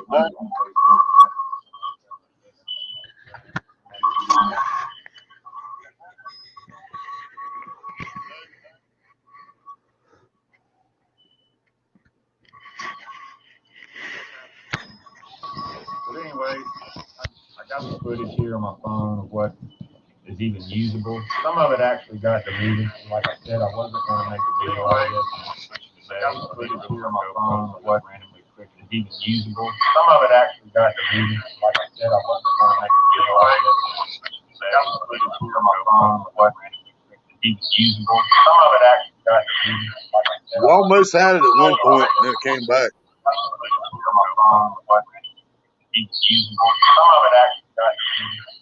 We almost had it at one point. Blindfolded, you know. I've been in them a million times. When you're always out in these bays, there's these back lakes that connect off this bay. I just call it marsh. How about now? It's just real shallow back bays, and I've always heard there's fish stacked back in there, which the only people that can get back there, Good now. mostly airboats. Now kayaking gotten kind of popular, and I've heard people going back there in kayaks, and there's real good redfish and flounder fishing back there, and I've always wanted to get back in there.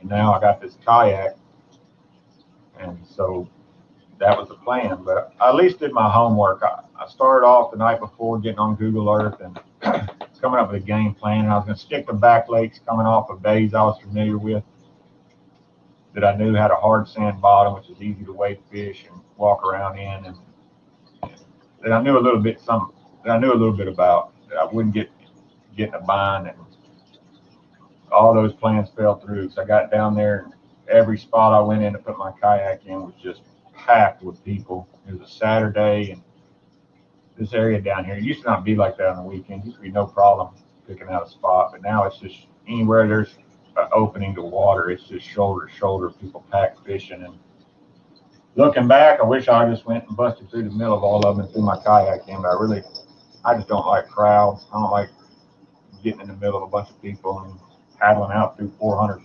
fishing lines out in the water.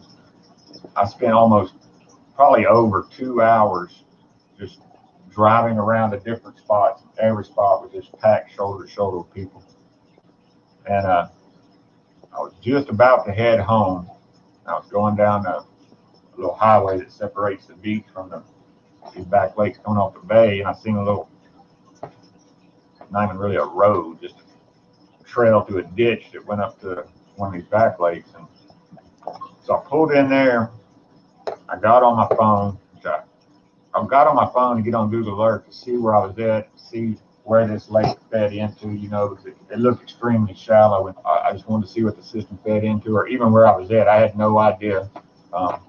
We have what's called Christmas Bay, Drum Bay, got Matagorda Bay. We got a bunch of big bays around here. And I had no idea what this back lake even fed into, or a lot of them just feed straight into the Intercoastal Canal.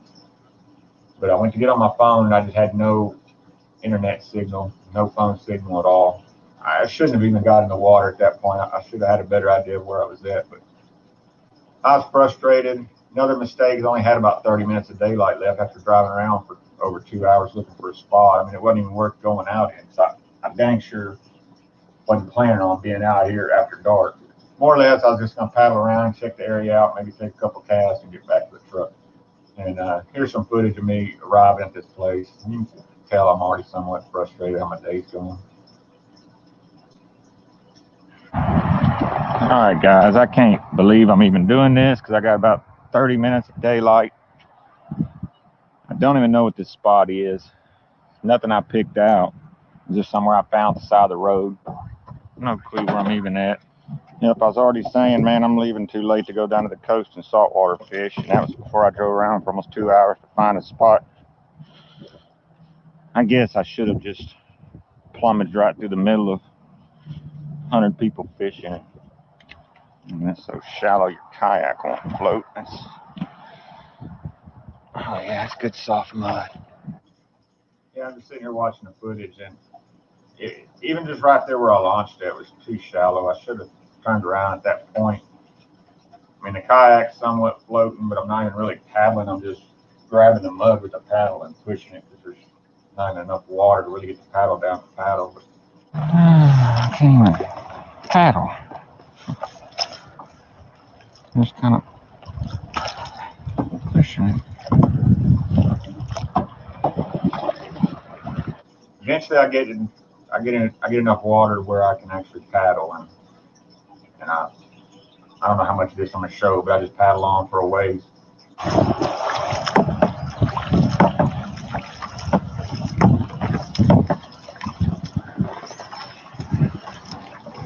One big mistake is when I got in my kayak, I noticed my cell phone. I was charging a GoPro with the only charger I had in the truck.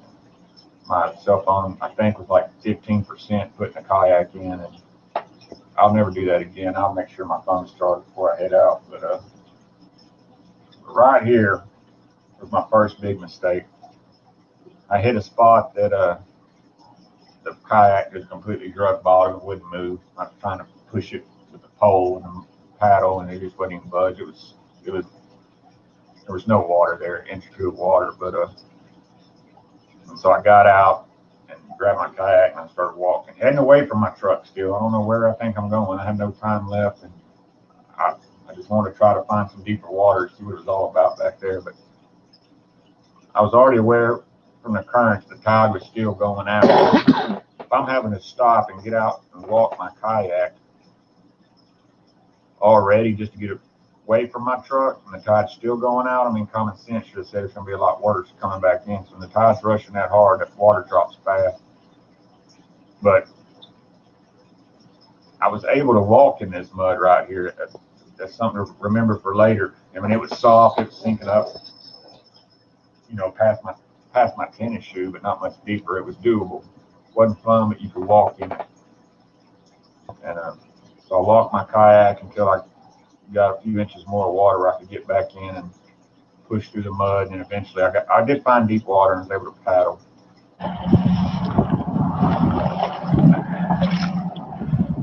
You kidding me?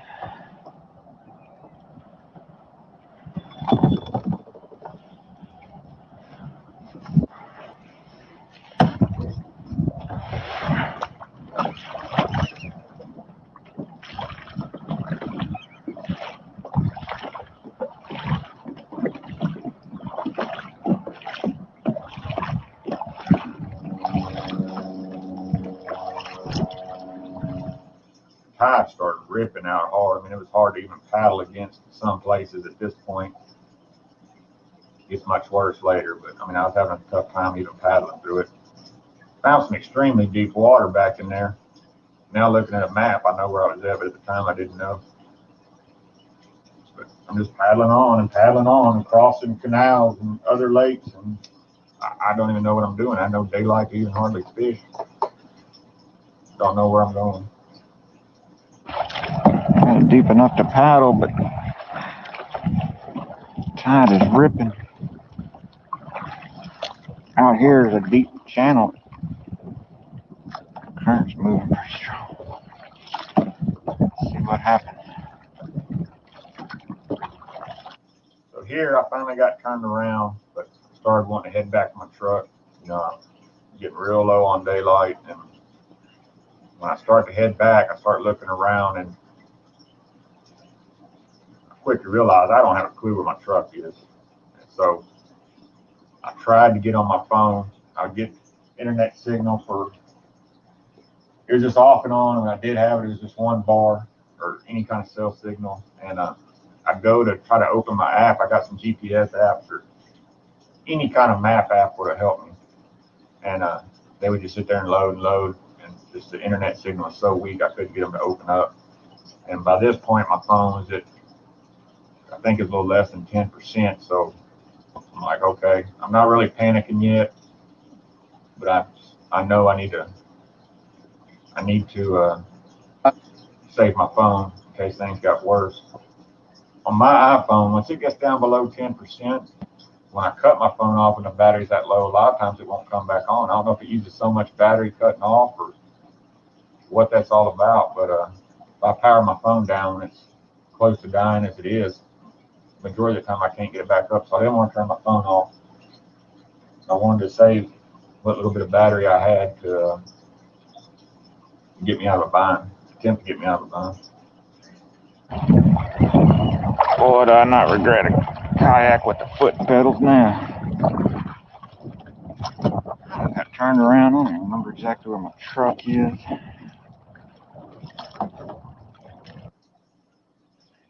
But when I started paddling back, there's nothing looked familiar. Everything looks similar out there. All around this bay, on one side there was houses, but I mean, there's just houses like that strung along all them bays, and just a bunch of little grass islands, and everything just looked the same. And I got turned around.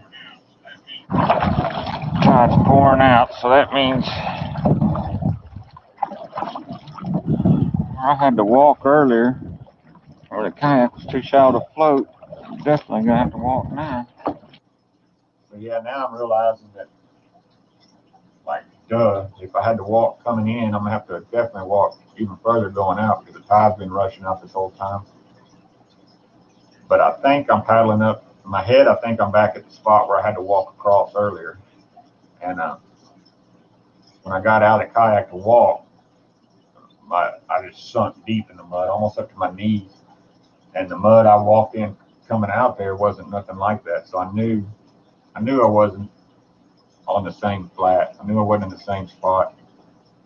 Okay, and some of the video that I see is missing here is I was just trying to walk where I thought I came in at, and it was a lot softer than I thought. But I mean, I didn't walk myself into exertion. I walked for a while and stopped and said, okay, this is not the same area I walked in on. This is different mud. And I caught a little bit of cell phone signal there, so I called my wife. At this point, I'm really not thinking it's going to get anything too serious. The main thing is I wanted out of there quick because I knew dark mosquitoes were going to get bad, and I knew the little bit of phone signal I had left, I kind of wanted to give my wife a heads up.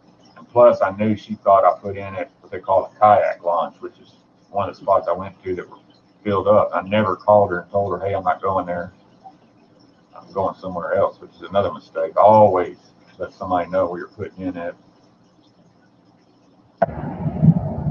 Yeah, I'm gonna need help. Well, the tide rushed out, so I'm having to walk across a gigantic bay at night, and I don't have no clue where I'm at or which way to go or nothing. You got to find my truck and shine some lights somewhere, so I don't know which way to go, and I'm at a T, and it steps up to my fucking knee in mud. I don't know what to do. But my phone's about to die, so where are you at right now? Oh, you're on Blue Water Highway? All right, we'll go past. Read a description to where? I'm not at the kayak launch. There's 4,000 people there. I drove around for 2 hours trying to find a place to put my kayak in. Over 2 hours. This is the only fucking shithole I found, and now I'm stuck.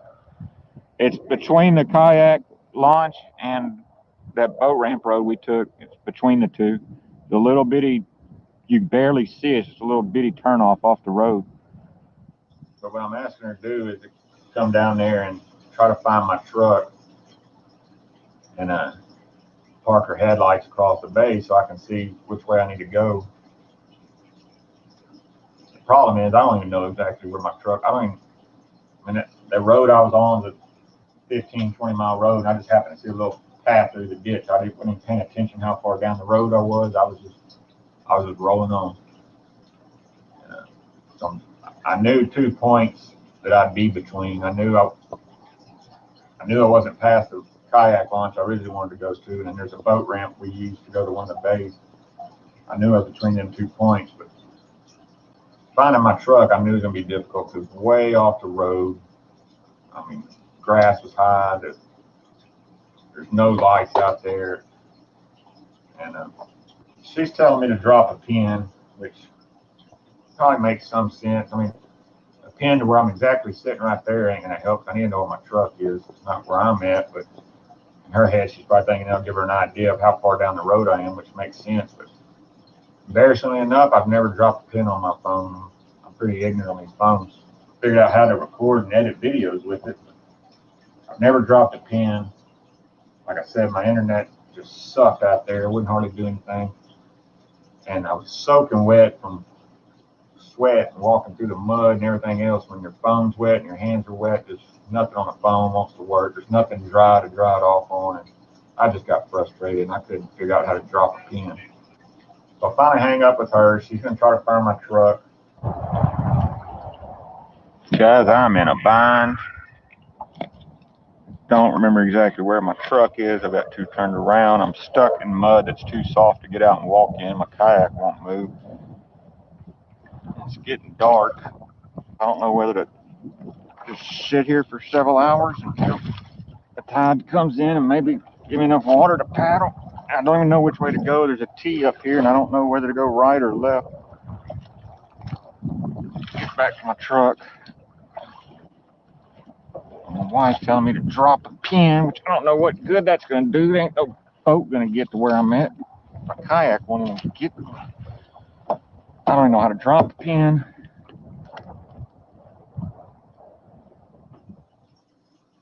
And I just didn't have confidence she was going to be able to find my truck. So probably wasn't a bad idea, my original idea, but it turned out a waste of time. But if you see in the video, there was some bay houses off to the left side of the video. And I thought, well, rather than be stuck out in the middle of this bay, if I can just make it to them houses, I can use a phone, catch a ride down the road and find my truck. I'd rather be next to somebody's house than out in the middle of the bay at night. So and this footage looks like it's missing too, but you're not missing anything. So I try to start walking through that mud towards them bay houses. The kayak wouldn't float, so I was just trying to. The kayak wouldn't float, so I was just trying to walk and make it to them bay houses. But the mud going that way got softer and softer, and it got to where I thought I was going to break my dang leg. It's getting up to my knees, and it just causes a suction, and you're just fighting with everything you got to lift your leg one more time. And I walked for probably 20 minutes, and it completely just fighting that mud. It just completely exhausted me. I think about that time I killed the rest of that one bottle of water I had, but it wasn't happening. The closer I got to them houses, the softer the mud got, and it got to where I couldn't take another step in that softer mud. So I should have stopped right there and waited on her headlights. I mean, worst case, which would have been better than nothing, I'd have got eaten up by mosquitoes, but I'd have been fine. It's just right then stop, anchor up, and just lay back in my kayak and wait for high tide. I mean, it could have took until the next morning before the water came in enough to float, but I mean, I'd have been fine. So I start walking back towards a little bit harder mud that I can navigate in, and So dehydrated, I don't even know where the fuck I'm at. I can't walk no further, the mud's too soft.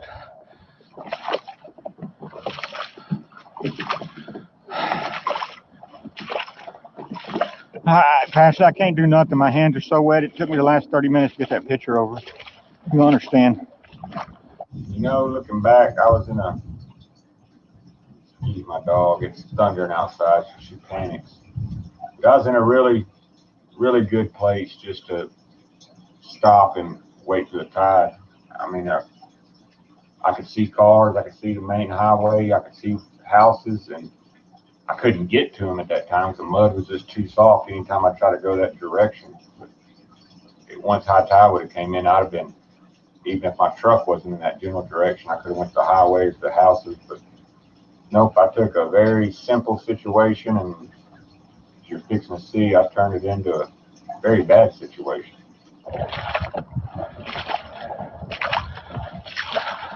Oh, God. Oh, shit. Not yet. Not till my phone died.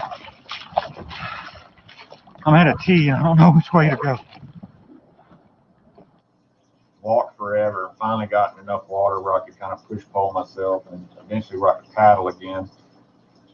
And I just paddled forever. And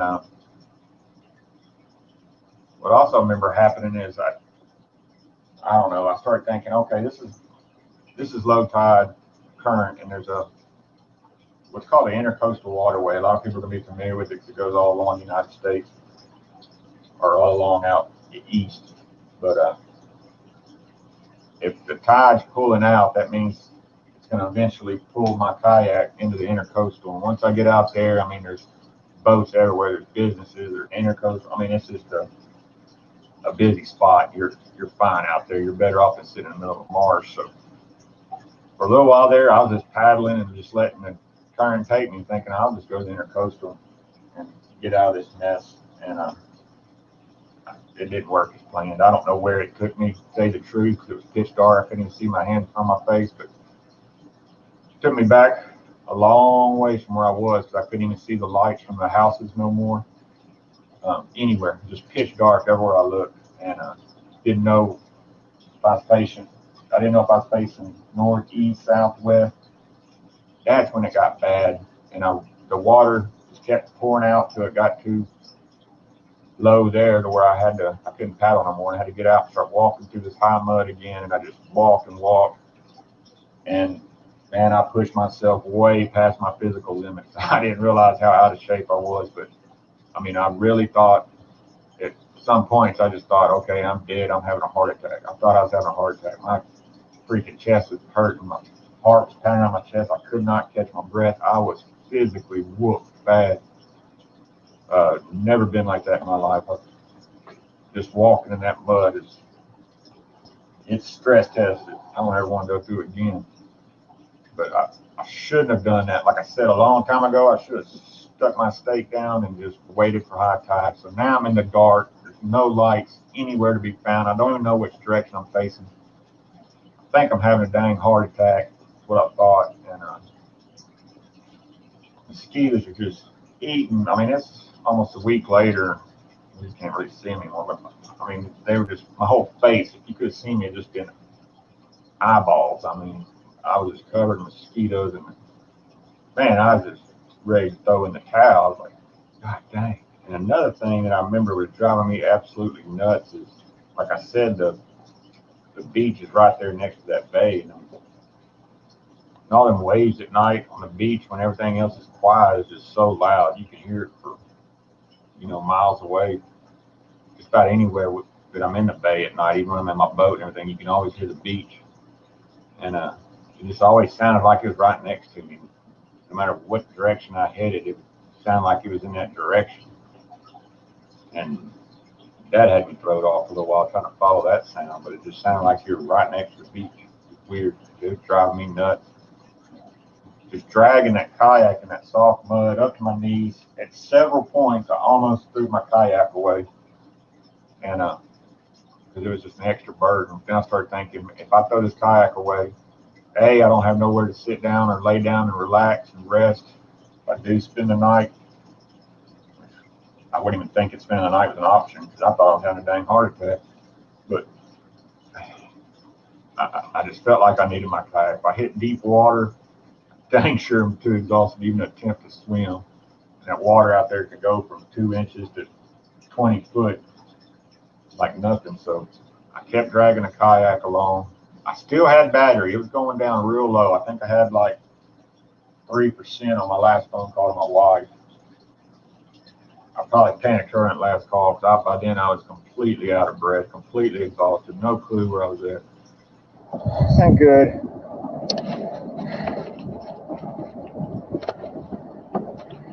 I don't want to sit down. The horse race is so bad.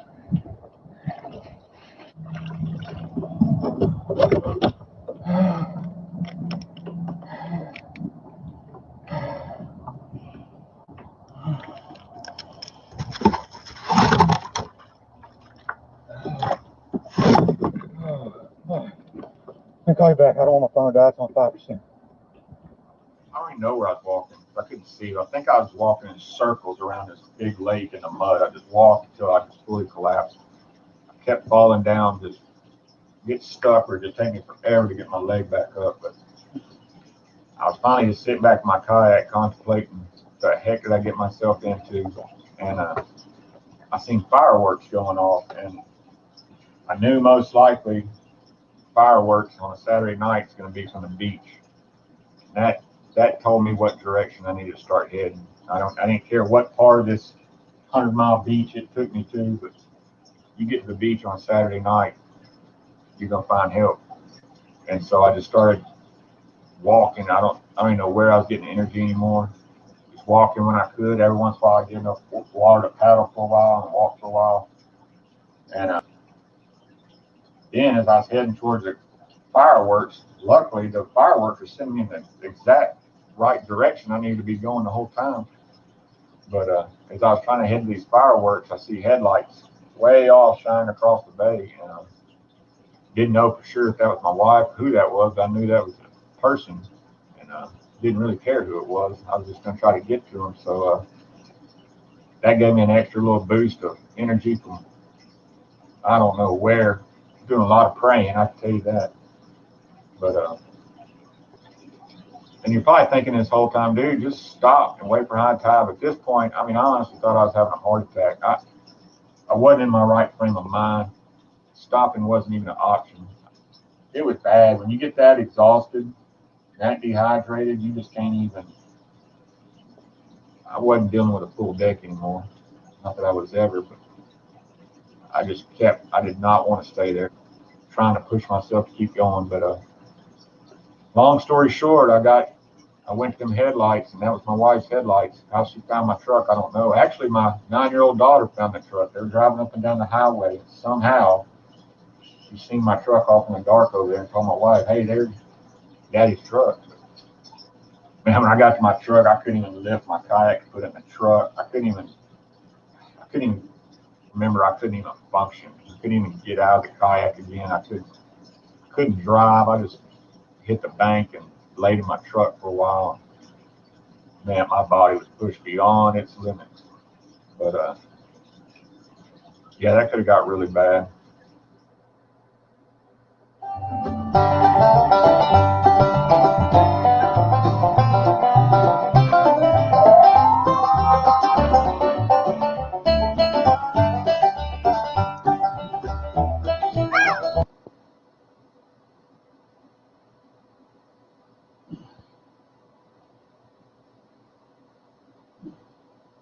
If that's not a lesson for somebody right there, I don't know what is.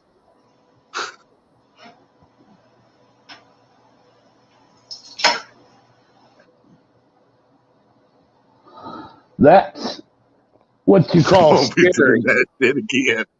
Hell no, man. Cameron, what's up? Panama City. Did I miss anybody else? I had my mic muted. I thought we'd go out just as soon as I get down there to Texas back roads. I'll go out with you on a fan boat down there. The only bad thing is, though, is he'd have to pull me in my kayak, too. Right? That's what I said. I'll be in a fan boat. I'll swing by and pick you both up when you get stuck in mud. I was glad he made it out of that one. I'd have been out. They'd have found me out there the next morning. Yeah, it's a trip to never forget. Guaranteed. As skinny as I that would little, have been scared to death. as skinny as that little shit, he sunk to his ankle or knees. He said, "I'd have been neck deep, as heavy as I That's am." what I'm saying. That's what I said. We'd sink like it's quicksand. It'd be over. Gravity don't like us, or it likes us a lot, I should say. Mm. Thought about getting a kayak. No, not after seeing that. No. Oh shit! I questioned my my pontoon boats that I like after that. Even because hell, if Pontoon it's boats, shallow they're enough, not it's gonna bad. get stuck too. Yeah, but they can get stuck if it's shallow enough. Well, any boat can get stuck. Mm-hmm. At least your pontoon boat's gonna be bigger. Yeah, My you got a fan boat big ain't getting stuck. pontoon boat. You got a big platform to lay down, go to sleep, and wait till morning. Yeah, I do on my fan boat too. But the fan boat ain't getting stuck. It all depends on where you end up. I've seen fan boats get stuck. Not with the power I'm gonna put on that son of a bitch, it ain't. You ever seen a fan boat with a Hellcat? Yeah, but in the pitch black, have you ever seen when you're trying to drive through a wooded section? Yeah, but if I hit something, I'm probably on land. Or at least close to it.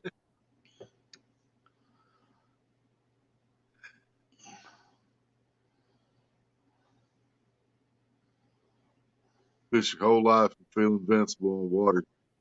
Something simple can get bad quick. Oh yeah. Dude, I'd probably be scared of a boat after that. Any kind of boat. But yeah, I'd probably never get on a kayak. Just because you take kayaks into places you can't take a boat because they're kayaks. Paddle boat, no, yeah, paddle boat might crawl through the mud. And I don't know. Work like a snowmobile. A lot of mistakes that night there. Yeah, you're right. You're right. A paddle boat in the mud, they're going to get stuck too. But yeah, the first thing that would have saved a lot, man, is if you would have realized the tide was rolling out when you were pushing through that mud in the first place. Because there probably wasn't even no water up there by your truck when you got there.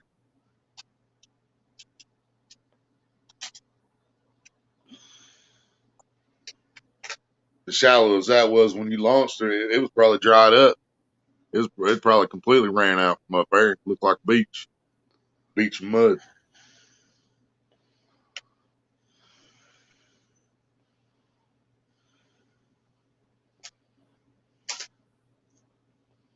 Yep.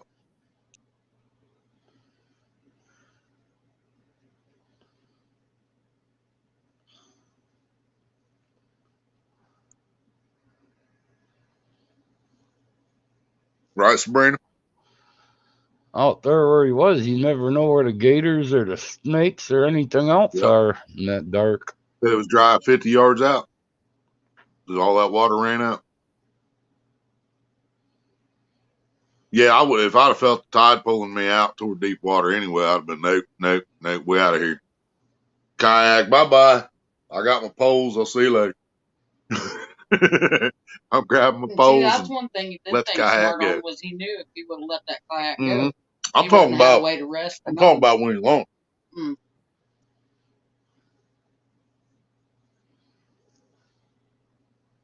When the tide was pulling me out, I would have got out the boat, grabbed my poles, and see you.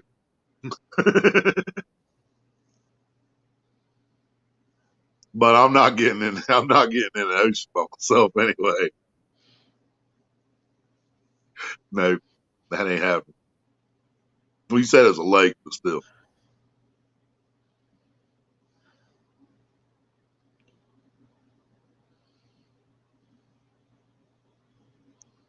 It obviously wasn't a little lake.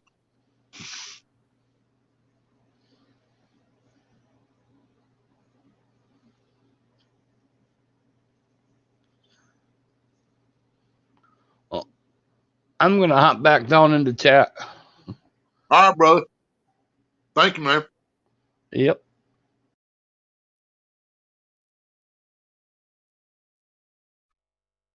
Going on a boat with fish in Louisiana and Creole sometime soon. Is it Creole's boat? He's got a big old pontoon, doesn't he? I'd be good with that.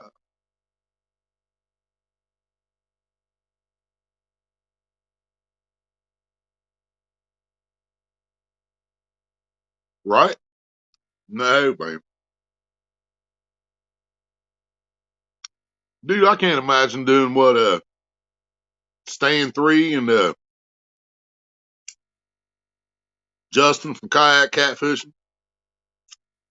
I can't imagine doing that, dude. Being over 50 feet of water, trying to catch 100-pound fish in a kayak. No, I'm good. If I was to ever be in a kayak, I'm going to be in a couple feet of water and I'm going to be bass fishing. Max bass fishing. Biggest thing I'm going to try to catch from kayak ever. Mm-hmm. I'll do when I seen the lights gone, I would have, dude, that'd been it for me. Mm-hmm. Bad enough can't see where you're at, but once all those lights from the houses and everything disappeared, I would have been crying, cussing, screaming. They'd have heard me screaming. Somebody would have heard me.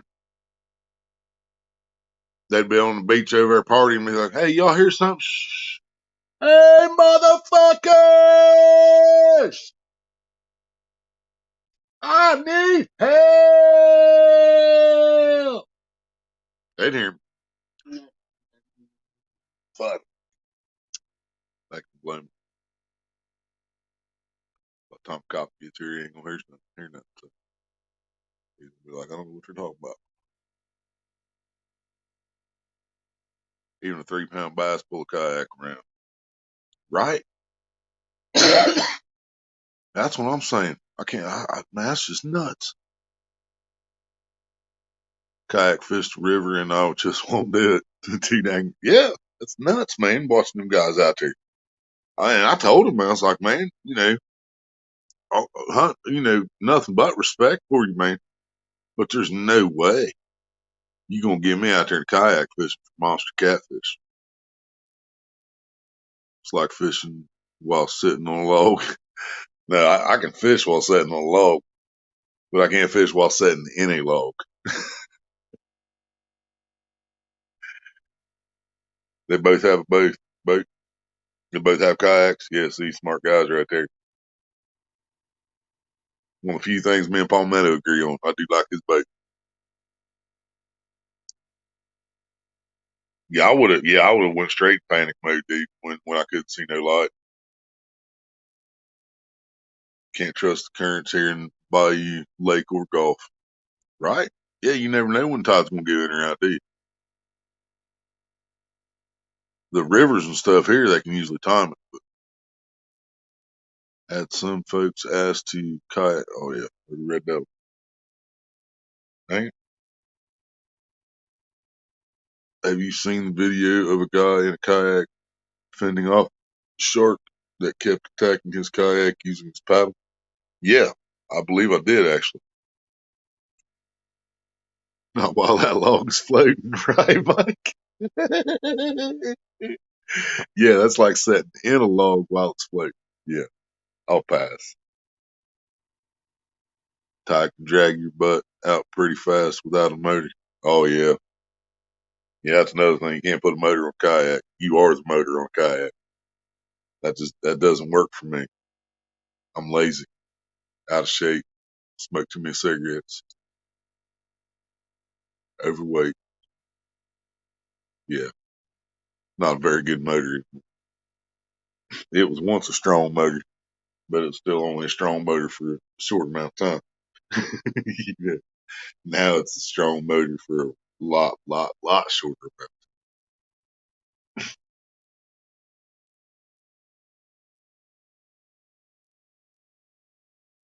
But yeah, man, and I think we've all had days like that. That I could absolutely see myself just wanting to fish so bad and not realizing how late it was when I got there, then have to look for a spot to launch at, and then after all that, you're not even thinking about, hey, the tide's running out, but you would hope you would, because man, that could have been way worse.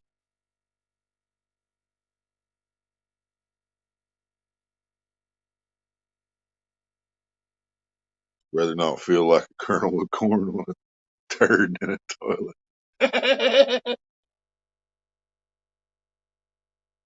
Now that's describing kayaking right there. A kernel of corn on a turd in a toilet that can flush at any given moment. Oh, here come the rapids.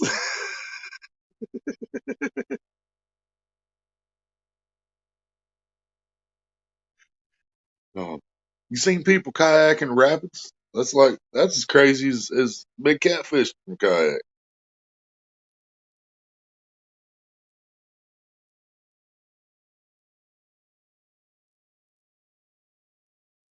You imagine they sitting in a kayak out in the middle of a lake,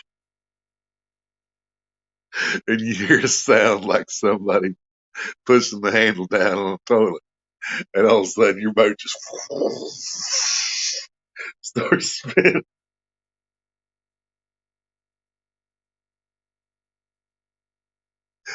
You know how a turd felt, would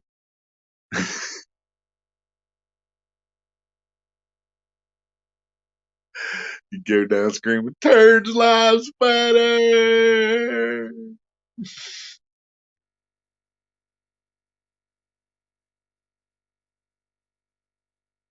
Oh, Mama said there'd be days like this. There'd be days like this. My mom said.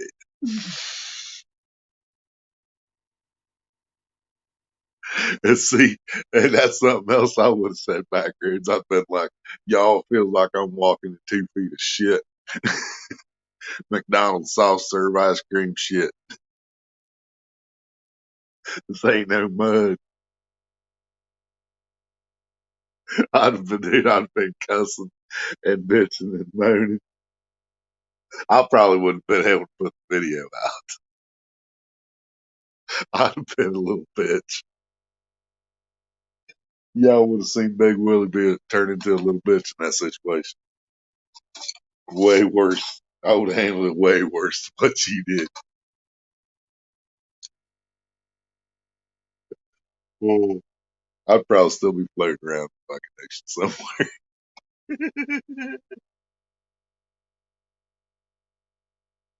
He said that's an old video. I'd already be fucking stranded on Gilligan's Island by myself.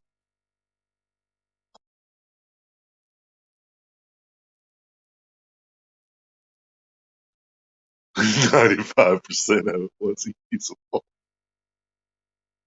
I feel you, man. I feel you. Took you a long time to edit that one, didn't it? All I have to say is thank you, Backrage Bass, for the video. You have made me see the way I will never buy a kayak. Exactly. Exactly, Ace. Hell no.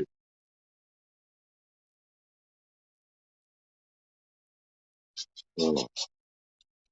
And yeah, and at least in my pontoon, like Ace said, pontoon boat, you get stranded, at least you can lay down.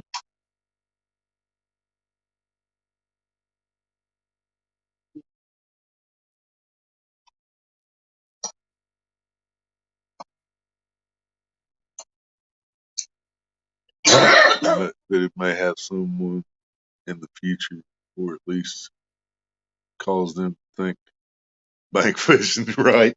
Exactly. That's educational and informative right there. That's just like that's Dobson approved video. That is a Dobson explicit channel approved video. That is informational and informative. Educational, informational, and informational and informative, the same fucking thing. Educational and informative. There we go. Rated EI, just like the Dobson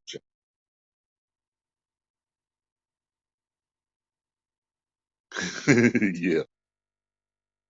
And I mean, dude, I wouldn't have got on a kayak when I was 22, let alone when I'm 42. There ain't no fucking way.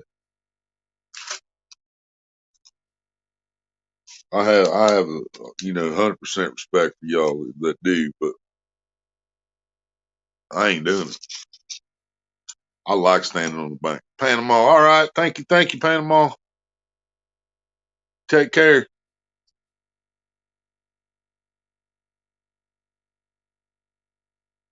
Yeah, it literally that video could save somebody's life because that's the next guy that tries to go to that spot at that same time of day, and and if he starts to go out and he realizes the water's going past him or whatever.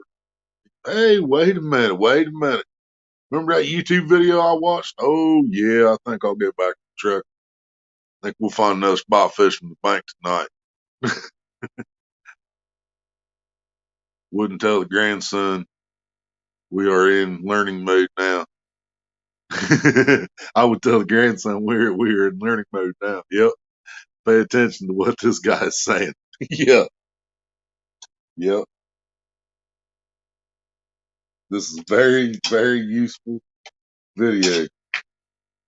You might want to pay attention before you go out on the kayak, especially in foreign territory, unknown, unexplored, unknown regions.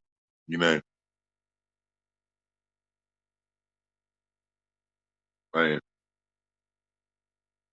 man, I would have freaked out so bad, so bad. Anxiety would have taken over. I just would have stood there and sank. Like I said, I just would have stood there and sank like a Trey's horse in Never Ending Story. Two stands in the house. I've been lurking, just chilling, laugh out loud, but back roads, thank God you're okay. And God bless you for showing that video by showing that you very well could have saved, yeah, exactly, someone's life. Exactly, man. You got to respect the water. I've been terrified of the water most of my life. It's and and that still comes into effect when I'm trying to fish places by myself, especially at night. Because I mean, I've been sitting at a lake and stuff, especially like the reservoir. I've been sitting there in daytime thinking, man, I can't go down those rocks right now if I catch a fish because my anxiety took over, and I know right off that bank, dude, it's 10 foot down. And it freaks me out sometimes. And nighttime was, man, I'm already worried about somebody walking up behind me and not seeing them at nighttime. And then I got to think about I got to go up and down those rocks if I hook something. It's like, man,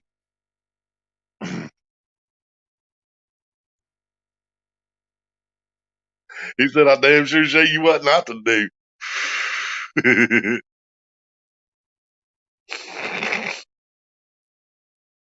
Stan the lurker. Stan still loves me. He ain't afraid. He ain't afraid to tell everybody. That's my brother. Willie and Ace, great job playing and reacting to that vid. Seriously, y'all just did an awesome thing. Thank you. Hell yeah, Stan. Absolutely. Yeah, dude, that would freak me out beyond my wildest imagination.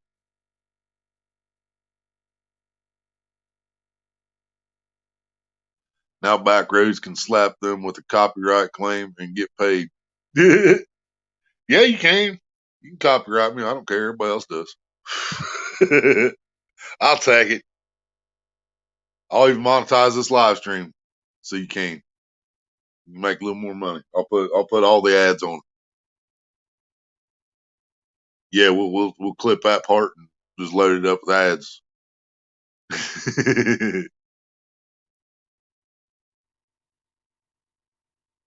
Wasn't going to even publish it because I figured everybody would bash me for being stupid. No.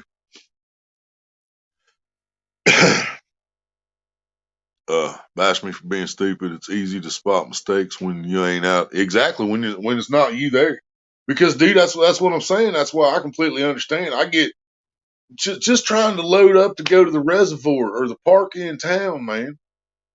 There's nothing rushing me except myself. And just those little things like that, man, I can set my anxiety off where I can't breathe, let alone being in a situation like that. But what I'm saying is that's why you didn't notice it and that's why I understand it because I'm rushing around. I just want to get out there and catch the fish. I want to get there and get the poles in the water, and you got off work, drove all the way down there, and you didn't realize you only had 30 minutes of daylight left and you just wanted to fish. Yeah, and you wasn't paying attention to what the elements and what was happening. And I know I've been there, so I'm quite sure just about everybody has, because I know damn well I do it all the time, dude. I mean, not in the same situation, but I do it all the time. Anyone in here does not have back roads? There you go, Ace. Hell yeah, brother. There's back roads link. Maybe doesn't have them, wants to grab them up. Same thing. I always have to look out for freak methods. All methods at night. Right, Cameron? Save my butt. I'm for promoting him. Hell yeah. Cameron, come to Iowa, meth capital of the country. They are out in full force for a score.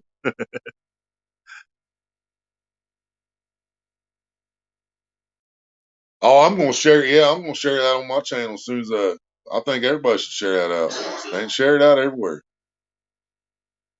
Because I hope you do realize that now, Backroots. Now that we reacted to that live, and you're getting live feedback on it, that you did a damn good thing by putting that video out, man. You really did, and I think I think everybody should see that video. And it's nobody's gonna laugh at you, dude. If they laugh at you, tell them Dobson set the fuck up.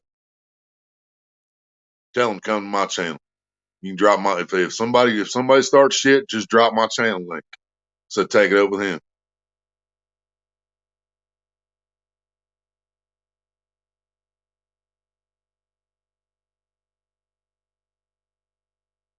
You know how I roll. We family.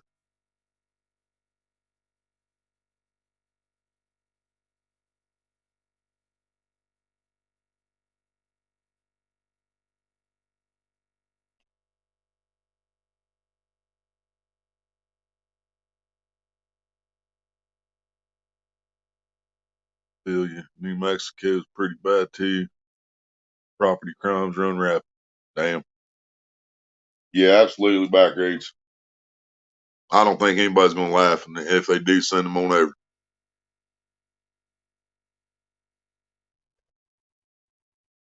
I got a special place for people like that.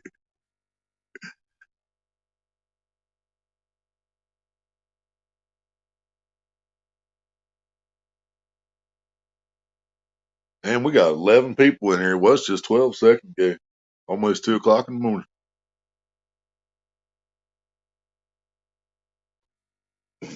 Check the weather lately. See what tomorrow night's gonna be.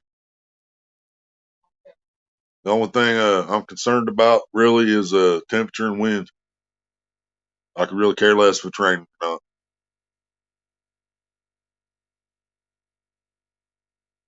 Love back roads, even though he's a ditch pickle fisherman. Like I said though, Ace, I've seen him catch catfish, and I've seen him catch trout, the sea trout, and I've seen him catch catfish out at sea. He doesn't like them very much. Actually, he didn't like. He was very, very upset when he started catching them catfish. But if they start shit, tell him that Stan said to shut the fuck up. Damn straight. People be like, Stan said what? I guarantee it. Damn straight. You tell them that shit, they gonna be like, huh? Did he for real? Well, shut my mouth.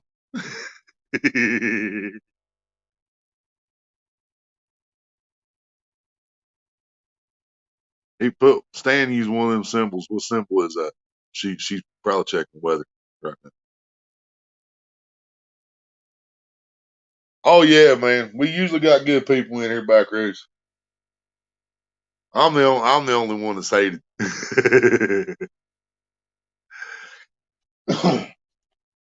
But some of y'all still love me.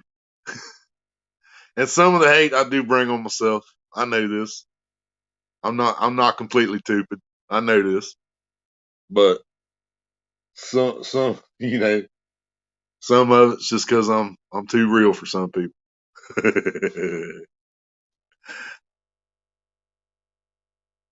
Seen all that too, but gotta give him crap laughing my ass off.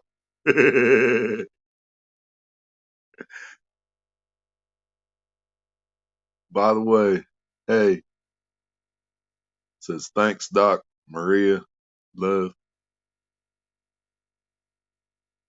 See, I don't know what that thanks, Doc is in there. I think you hit one of the symbols, sticker things on there.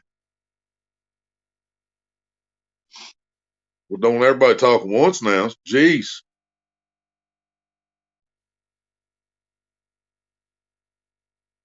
I love you, brother.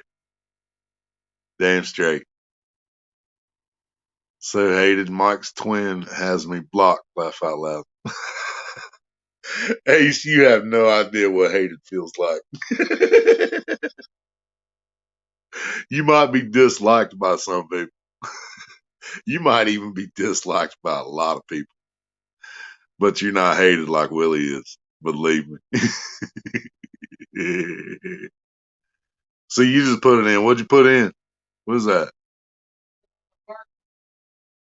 Oh, okay. I got you. Mike said Ace. Fuck you.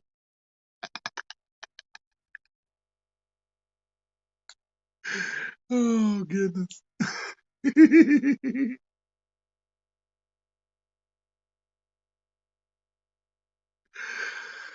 Oh.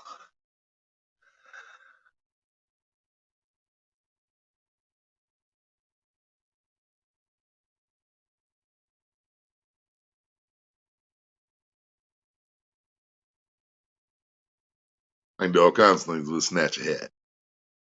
Gilligan.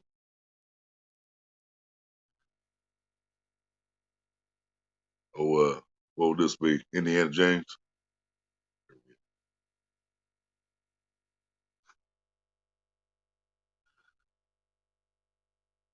Anyone go fishing today? No, I did not, Cameron. I actually wanted to go, but then I got up too late and I didn't want to go fishing right before DMV went live.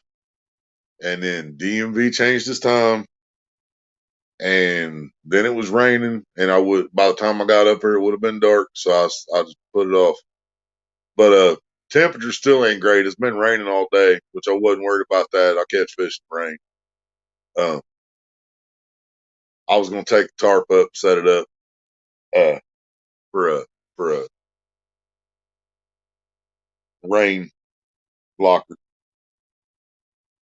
but everything's just I slept too late and everything, and then just everything just got screwed up. That's why I told Maria to check. Well, I didn't tell Maria to check the weather. I mentioned I need to check the weather. We're gonna see. We're gonna see what the wind, temperatures, stuff like that is tomorrow. I'd like for Maria to go with me so we could have 4 poles in the water. But if not, then 2 poles will have to do it. But I definitely need to go really soon. I went to the Pay Lake with my buddy Monday night. I didn't fish. I just rode with him in case he needed a net, but I was able to find out that night they raised the prices. It's $25. It's $20 for a ticket and $5 for the jar, so it's $25 a fish now, which is it's definitely gonna deter us from going to the Pay Lake too much this year. Nothing like we did last year for sure. So I'm gonna be fishing the reservoir and the park a lot, just to warn everybody. Hope y'all don't get tired of seeing me fish those spots. I'll be able to fish different spots around in the creek. I'll be able to fish different spots around the reservoir, but the reservoir is just one big monster hole. You know what I mean? So it's still going to be the same scenery. I didn't have to work all weekend. I hit one of simple things. It's a heart for Maria. Here is the actual heart. Laugh out loud. She's so sweet. She puts up with all of us and Willie, right? She deserves a medal. Hell yeah, Stan. You're absolutely right. She's put up with my shit for 20 years. Was going to go to Bass Pro and buy a new casting reel for the Airbus rod. I don't know if I'm saying that right. That's what it sounds like. Everybody says Airbus. Airbus. I won and will get when me, JV, and the Murillos collab next weekend, but slept too late. Why don't you just get it online, Mike? If it's next weekend, if you order it from Bass Pro, it'll be there in like 2 or 3 days. You ever decide what you're going to get? I'm going to tell you Abu every time, but I also know Abu's out of some people's price range. They're still cheaper than some other reels too, and they come with a lifetime warranty. So you don't have a reel for that rod, so just send it my way. Yeah, I got a reel for it. Send it on over. I can afford to buy one. He's a nice. I can afford to buy one. We got this. Watching you catch those trout in the park. That was a great catch and cook vid. Hell yeah. Did you see my premiere video, Stan? That's one of my and I ain't gonna lie, I'm just about as proud of the y'all see Maria's seat move. You know, she just sat back down right here. Seen her, seen that shake when she sat down there. I was really proud of my catch clean and cook bid too. But I premiered a video the day before, and I just called it "Too Excited to Title This" or something like that. And it was me. The day I got there, it was like April 28th. Didn't even know the trout were in there. When I got to the lake, I seen dead trout. I seen trout jumping. I knew the trout were there. I went over, threw a rod out with corn on it, caught a trout. Didn't even have a handle set on my reel yet when I caught it. And then I set up the camera and I made an awesome video. Kid bugging me. I was trying to talk to the kid, trying to give him advice, and he wasn't listening. It had some hilarious parts. But yeah, I'm really proud of that. You got a reel right there, Mike. I'll put on it for the time being. Well, that's too small to put on a big rod like that. Hell no. I got 30-pound test on it.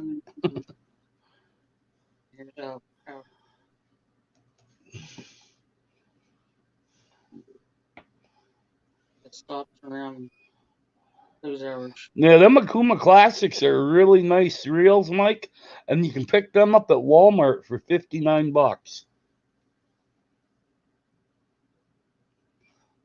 And that's with the line counter. They've got another one for, I want to say it was $49 without the line counter. DMV's going live in the morning, too. Yes, the afternoons will be better for Exactly. you.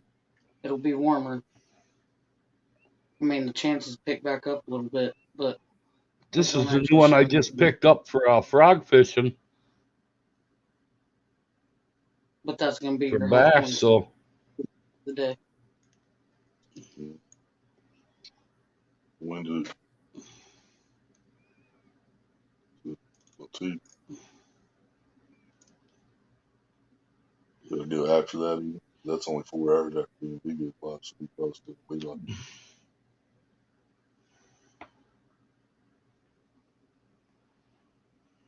Can't believe you just don't shoot past that. Mine will show me hourly for days. There's somewhere I can click that it does, but I don't remember how I did it. I did it once before. I just don't remember how I did it. Oh, yeah.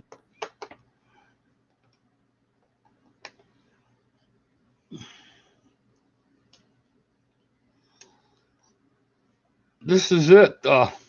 Back roads.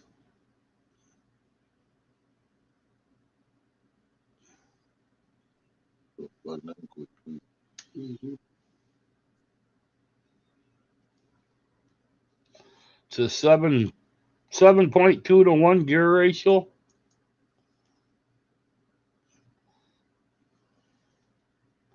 That's the reel I right go there. from 6 p.m. to 10 p.m. tomorrow. The temperature's going to go from 58 to 47. And about 63% chance of rain at 7. My first opinion of it, Backroads, it actually seems to be a fairly well built reel outside of the side cover here being plastic. The rest of it's all metal.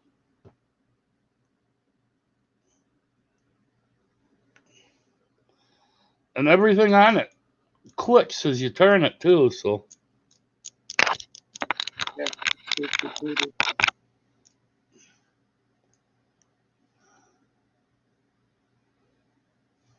Yeah, don't make it past 56. I always use a prepaid card whenever I purchase anything from Wish.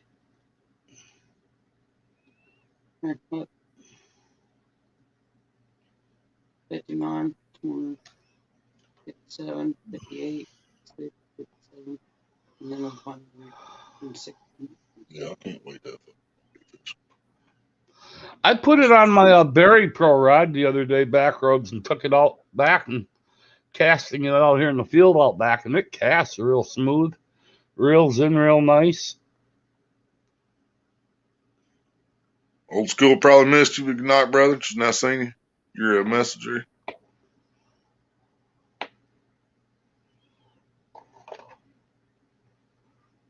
You won that rod on Mexicat's Whisker Derby. I was the Mexi troll that day. Viva El Mexicat. Hell yeah, Stan.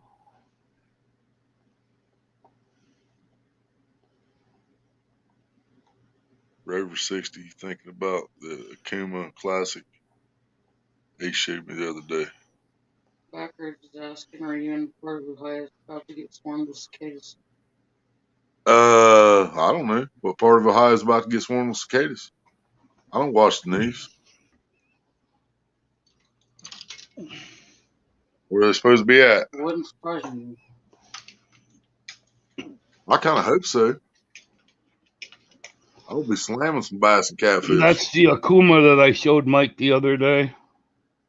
Oh, it's got a line counter like that Shakespeare we just gave away. Yeah. $59 at Walmart. They've got a $49 version of it without the line counter. They all come with the power handle. If you're going to get a pin, you might as well just get an Abu, man. They're How much really is nice. Penn Squall, Mike? Penn Squall is a lot higher than the Abu. That's what but a I was lot, thinking. but a lot better reel too. I'd take No, a pen squall over the Abu any day. Penn Squall ain't got no lifetime guarantee with it.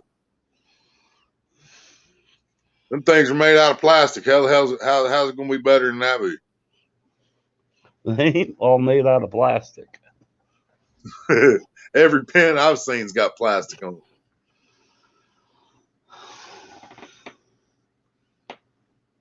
Yeah, it happens every 17 years back creeks. Y'all don't get cicadas down there? I know exactly what cicada is. My grandpa taught me a long time ago, dude. That's like crack for fish, man. Bass and catfish, doesn't matter. That's like crack. You put a cicada on there, man, just throw him out there clicking across the water. Yeah, Boom. they do, Mike. They've got actually better customer Then has service lifetime too than too. Okay. they've got a better customer service now than Abu Garcia too. Oh, I do believe that. Yeah, I do believe that. But I also realize there's probably 10 million people that's trying to contact Abu Yeah, because they because need parts for their they Abu can have Garcias. yeah. My reels need parts about every 30 years. They don't make a car that lasts as long as that. There ain't a car Uh, that can go 30 years without having to replace something. only problem I've really ever had with Abu Garcia is every couple of years you got to replace the drag washers in them. I've never had to replace the drag washer. The only thing I've ever had to replace regularly is the paw, which I call the tooth That's that because you runs don't on the fish wheel like gear. the rest of us in Maria do. We all catch the bigger See, fish, that's why I have to replace the paw because I cast the shit out of them son of bitches. and you're not catching them big fish like we are. I ain't seen a person on YouTube yet that can cast as far as I can. I've never really tried to brag about that or nothing, but I've never seen anybody on YouTube that has It's cast as out far in as the it's out in the truck right now, but I'll take you up on that. I've got a reel that Rex Blocker sent me, yeah. and that thing will cast like you wouldn't believe. But it doesn't have that level rewind shit on it either. Yeah. Yeah, everything I got's got a level one. I hate them ones no level one though. If we're talking reels, I get a Daiwa Seagate 35. The Squall is probably just as good though. What kind of warranties Daiwa come with? I used to love a Daiwa reel. Millionaire 2. Anybody remember Millionaire 2 bait caster? The older Man, dials, the I older would take one of dials those were to bait. great. Some of Yeah. the newer ones they're coming out with their crap. Yeah, I love that old Millionaire 2. Yeah. Well, the Millionaire didn't have a clicker, and the Millionaire 2 did, but both reels were just, I mean, it didn't matter which one you had. It was going to do the job.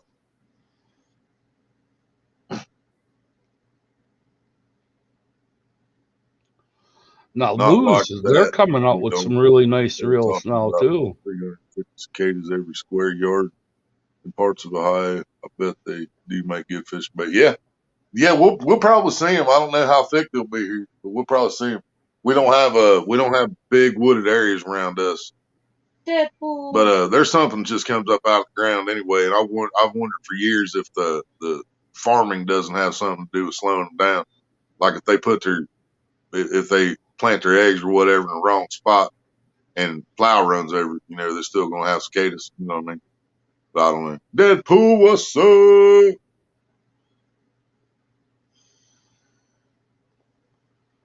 Yeah, cicadas are great especially for a bass fisherman, dude. That'd be a dream if you had a whole bunch of live cicadas anywhere there's bass. It don't matter what time of year it is. You throw a cicada out there, he's gonna come up and hit. They can't pass that up. That clicking noise they make, man, it's better than any rattle trap ever made.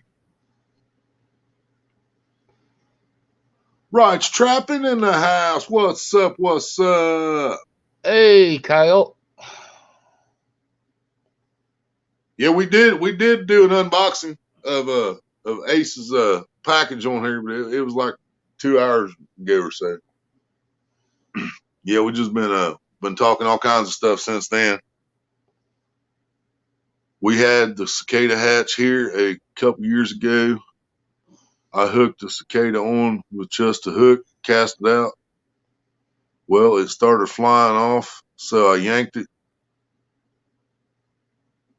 And that damn cicada turned around and kamikaze me.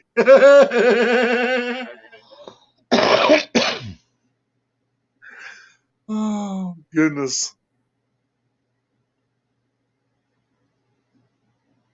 Yeah, you can clip their wings off because that's not where the sound comes from anyway. So you can clip their wings off. Blind needle, wasa.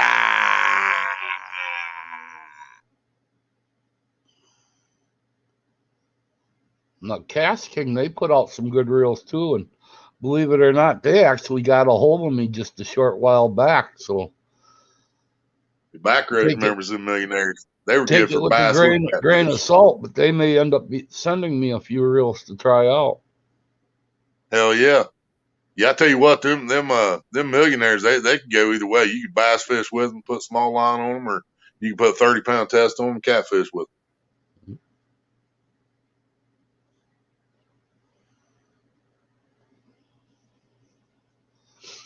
Tell you what, they're Coyote was $100 package that he got, and that package was huge. Nations, I do love to pay. I do love PayPal like everyone else, but it is what it is.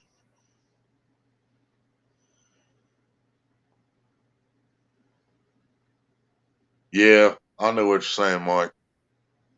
But man, sometimes that works out, sometimes it don't, and sometimes it depends on who you are. But you are loved by the community, man, and dude, you might be able to pull that off on one thing. You know what I mean? If you put on there, if you go live and you say, hey, fundraiser for real, or you know, you put anything on there, you need help, and I got a feeling a lot of people's gonna show up and help. You know what I'm saying? I mean, I can't guarantee that, but I know you're loved in this community. You know what I'm saying? So I think I think that could turn out better than what you think possible. I thought about that too, Willie, but I don't like asking people for much help because all them giveaways and stuff I did the other day, and then today, well, the other day, the whole works that I shipped out that day was almost $85. Damn. So I thought about, Yeah, I know it's gonna hurt asking. me when I go to ship that rod off because I'm Oh, gonna have to that's ship not gonna those separately. be cheap. You're looking Bryce at least why not 45, bring it back? $50. She's not Yep, that far from us. that's what I'm thinking. And I'm gonna send it FedEx probably just to make sure it gets there. Hmm. Because I don't trust the United States Postal Service at all. Stand so damn well, and now you tell me about Well, clipping. even with FedEx, it's going to cost Yep. you 45, $50 somewhere in there. By the time you buy the tube, the box, the shrink wrap, or whatever you're going to pack it in, and then Right. pay the postage. I've already got the tube for the rod, so that's no problem. Just need a box for the reel, but yeah, I definitely trust FedEx getting it there safer than I do the mail. If you were closer, I've got 6 rod tubes here that are 8 foot. I've got all kinds of 4-foot boxes, rod boxes. I got an 8-foot one, and it's an 8-foot rod, but it's a 2-piece rod. Just cut it down to 4 foot. Yeah, that's what I was thinking. Would it make a difference on the shipping? Nope. Yeah, it makes a lot of difference when it's shorter Oh, he package. said nope. I'm like, well, if it ain't gonna make a difference, I he meant to said, say, oh yeah. yeah. So it will be cheaper if I cut it down. Yep. Okay. Cut it down to 4 foot, pack it in there nice and tight. That's what she said.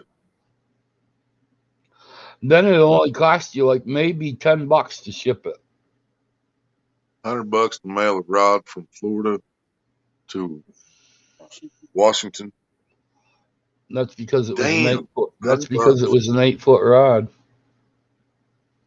And it was also clear across the freaking country. But I sent that one off to, I can't remember who it was.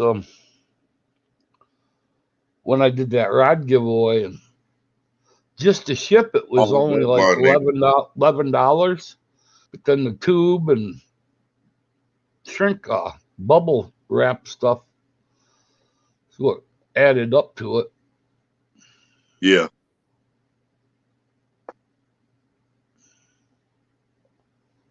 And when I shipped it, it was in a box, basically like the Amazon box that you get when you get the 2-piece rods. Under 15 ounces, around 12, it could ship for $10 and under. FedEx charges more. Yeah, but I feel like I feel safer. I feel like it would get there undamaged if I send it FedEx. Yeah. I See, don't it know if I folded send down to 5 foot. Once you get over that 4 foot mark, Coyote, it doubles in price. because see, that's what I was thinking too. I was still thinking taking down to 5 foot. That way, I had room to pack stuff on the ends to No, you want to take around it the down tube. to the 4 foot because after 4 foot, it doubles. Huh. He said, yeah, it was 10 foot folding down to 5 foot, so it's still in a 5 foot package at least, probably 5 or 6.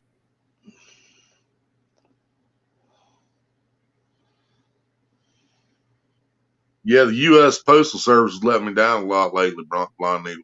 FedEx has been dead on. Ship something from them.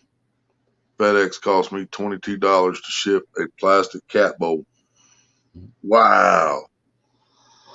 That's why you're better off to go to FedEx, buy the rod tube if you had to buy the rod tube, and then go to your regular post office and ship it. Post office will ship it for a lot less. Well, that's what I say. I already got the rod tube because that's what they sent me my 7 foot Vendetta in, my bass rod that I bought. So That's just why it's an 8 foot tube. cut That's a that 7 tube foot down one to piece rod. cut that 4 tube foot. down to 4 foot and take it to your regular post office and ship it. Right, Mike? That's ridiculous. $22 to ship a plastic bowl. That's why a lot of rod companies make the 7'6" 1-piece rods because it's cheaper to ship. Yep, 4 foot, it goes up, and then again at 8 foot. Wow. And that's your local post office. There's a $50 insurance thing on it too. So if anything happens to it, it's insured automatically when you ship it. Right. But doesn't cost you any extra unless you insure it for hire. Yeah, the rod was more than 50, but the reel was less than 50, so I guess it works out. So I can put it on both packages. Now, when you wrap that up, you could actually, when you wrap that rod in there, wrap the bottom nice and tight, lean it off to the side, packing paper down inside there, and then slide the reel down inside without the handle on it, and pack that in nice and tight so it can't slide It around. still won't fit in the tube because it's got that line counter. I was gonna do that, but it won't fit because of the line counter.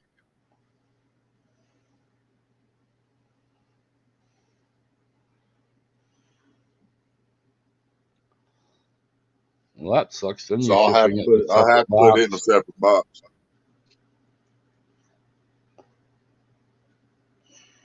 Yeah, it's a big bait caster. Thank you, Blind Needle. Too bad there wasn't a way to tape the reel right tight to the top of the box or side of the box and ship it I all as know, one package. Duct tape. right? And that's what I'm worried about too. If because I mean, I'm worried about it getting damaged if I do it like that. Because I could tape the box to the tube. That wouldn't be a problem. But then I'm worried that's going to make it more lopsided, more prone to get damaged. But at the same time, if I send them separate packages, I'm worried if they're both going to get to their destination, if they're both going to get to the destination at the same time, if they're both going to survive the trip, Uh,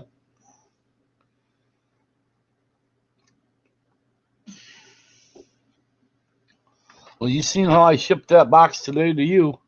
This FedEx are going to Duct tape merge. worked real Called good. FedEx. Hell yeah.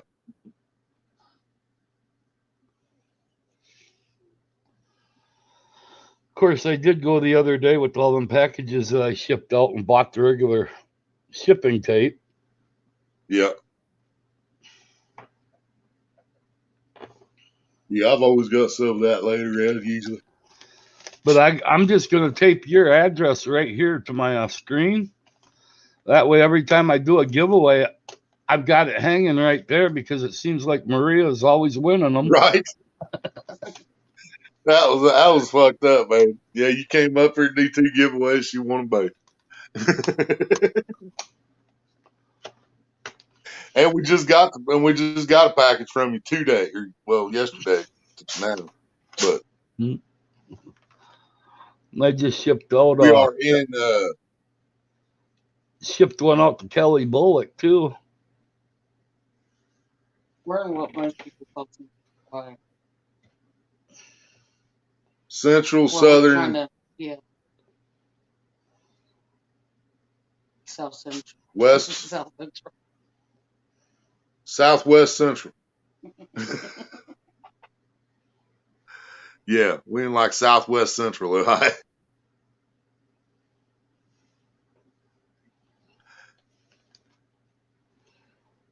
FedEx rocks. Just don't ship plastic yarn bowls through. Yeah, that's crazy, Blind Needle. $22 ship a plastic bowl. Yeah, that scared me to imagine how much that reel probably weighs, about a pound. Because I figured I might as well just leave the line on it.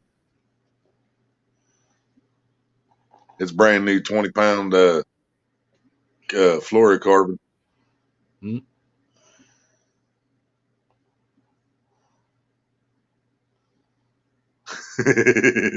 Southwest Central Ohio. Don't be a menace while drinking your juice in the hood. Thank you, Mike. Don't be a menace to Southwest Central Ohio while drinking your juice in the hood. Mike dropped Blind Needles. Hell yeah. There's Blind Needles link. Anybody ain't got her, check her out. Pick her up. Don't drop her.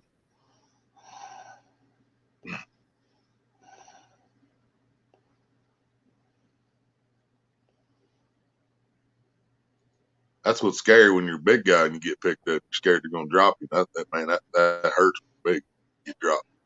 That sucks.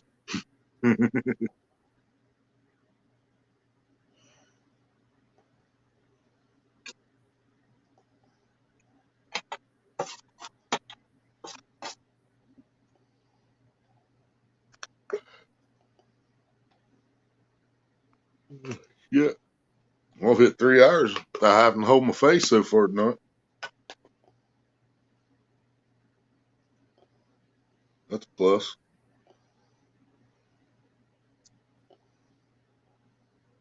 Probably in the cicada hatch. That would make a cool video fishing with them. Oh yeah. Oh dude, it'll make a cool video if I could just if they're in this little patch of woods we got out here, I go out there and just make a video of those sounds. Oh, we know the cicadas are nine. Yeah. Oh yeah, that's what I said. I know they'll be here. I just don't know how thick they'll be. Yeah. There you go, I don't know Blind if they're Needle. gonna look like locusts. There you go, Blind Needle. Just picked you up.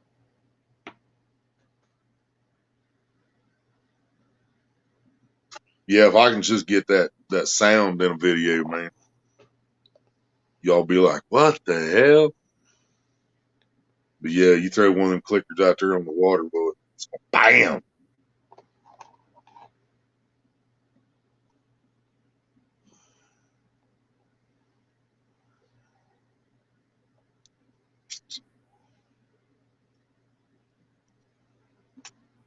What's really cool is when you see a bass react to it, and you know that bass wasn't alive 17 years ago, last time we seen a cicada. Yeah, we're just below Columbus, if that helps any. Yeah. Yeah, we're about 30 miles South. straight south. Southwest. About 30 miles southwest of Columbus. Maybe. South Is something. that right? We're 30 miles south If something. you're looking at the map Yep. and you're looking at Columbus, Yep. we're down in this way. Not very far. Yeah, over, southwest. We are down Yeah. over. Just barely the west. So we're south-southwest. South-southwest of Columbus, 30 miles.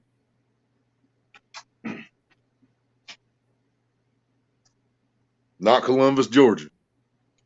On the road you want. Okay.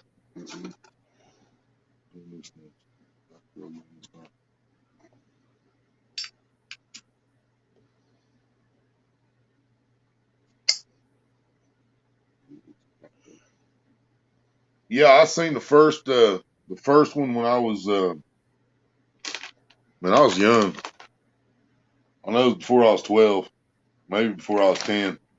First time I seen cicadas. First time I ever seen those. Yeah. Because I had never seen. It looks like a giant fly to me. Yeah. Said it blows my mind how them bugs know it's been 17 years. It says their lifespan is 5 years. How the hell do they know it's 17? Yeah, and that's crazy. Yeah, because they'll because we'll hear them for 5 years after they come out. They'll be around for 5 years, only in springtime. You know, they burrow down in dirt stuff in the winter, just like everything else. Less and less each year. Yeah. Less and less each year, and they'll fade out. And then after 17 years, wake up one day and you can't hear yourself think. I can't wait till June gets here. You were in Nebraska. Nothing there, but you'd be a lot closer. June is when the best bass bait comes out. You go out and catch all them June bugs. Oh yeah. Ooh, I hate those things. I hate them freaking things. Cicadas still better than June bugs. I always go out and fill up fruit jars full of them damn June bugs and then go bass Dude, fishing. those things will hit our door so hard it sounds like somebody knocking. Yeah. They're excellent. We always got the outside light on. They like to attach themselves to my hair. Yeah, they love Maria's hair. She's gonna get a bat in her hair one of these days because she don't want to wear a hat. I've had one land on my head. I know you have. You're gonna get one stuck in your hair one of these days because you're not wearing a hat. No, I won't wear my hair down like that when we're out there. You don't have to wear it down. You're gonna get tangled up in. Yeah, they work damn good for crappie and bass. How we use. No, it's crappie time. When the June bugs show up, it's crappie time, huh? Well, I've been catching crappies here, and there ain't no June bugs out yet. Well, he just told you they come out in March. Yeah, that makes sense. Yeah, started catching crappie in March.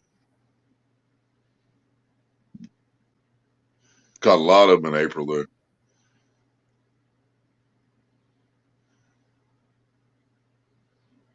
I was slaying them on that lure that day. Had a little lure, looks like a little golden grasshopper, little miniature crankbait. They was tearing it up. In fly, they got love bugs. Oh, in Florida, they got love bugs, and they destroy a car, paint job, and windows. Really, love bugs. Is that how they destroy the paint? By making love? Bug jizz all over the car?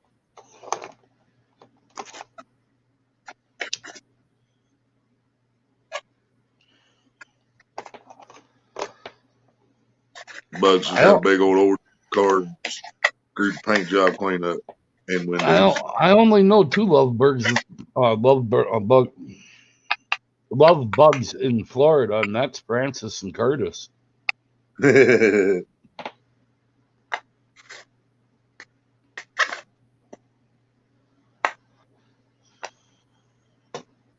Like I'd rather say love bug than love boat. I know that.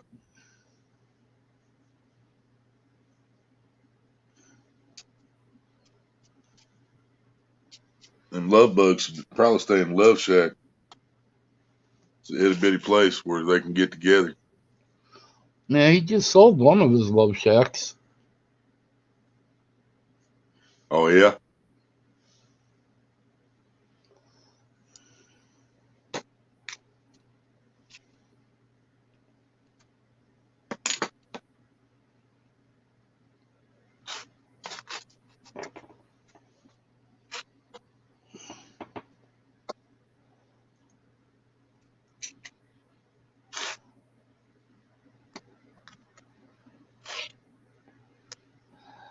Yeah, they've just been working real hard, Kyle, getting the place that they sold emptied out and ready, and they're, I guess, gonna box up a bunch of stuff in their other house too, because they're moving up north in Florida somewhere, wanting to anyway.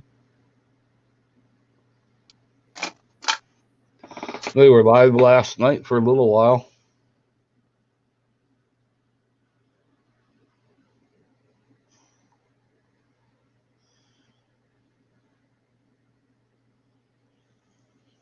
Don't know how long Dobson's going to be on yet, Kyle, but he'd more than likely let you come up here on panel.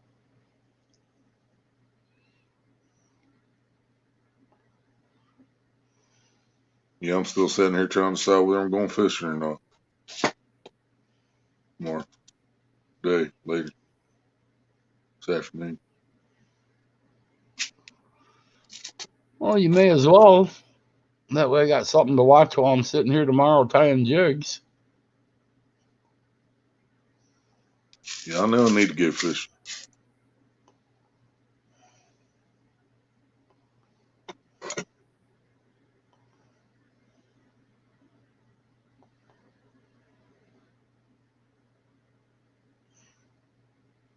I feel you there, man. I'm getting tired myself.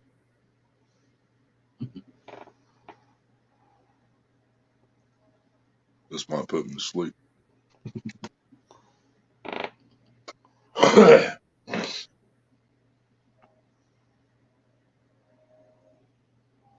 Because DMV is supposed to be live at 10.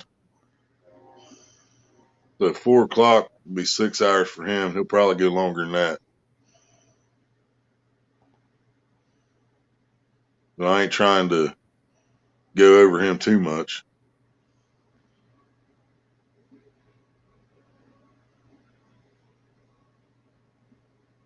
So maybe if I go up like 4 or 5, might not overlap too awful much. Maybe he'll quit around 6. If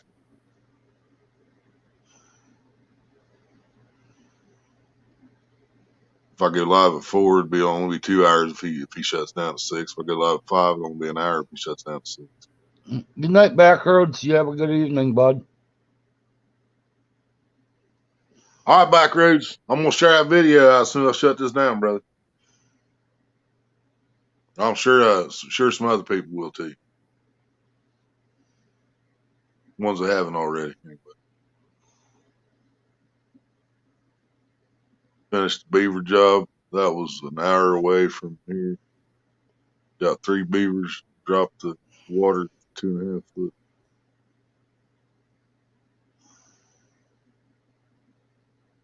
Need to get to sleep soon too. Need to get up in the morning and out of the yard. Mow the yard. Do laundry so I can do work tonight. Oh yeah.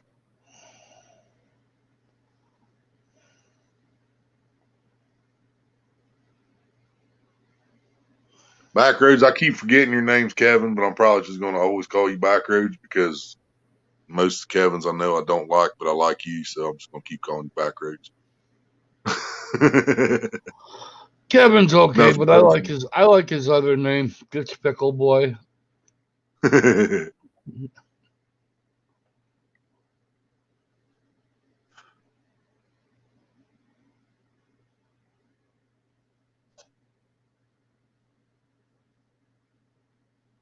Yeah, he's the first Kevin I think I remember liking since a guy I played football with. Mike said DPB, Ditch Pickle Boy. When did you say he's supposed to be here?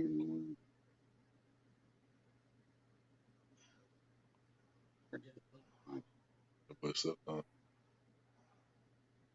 Said he'd be about tomorrow. And I don't have his link right now, or I'd put it back up for anyone that's not subbed to Backroads and Bass so they could.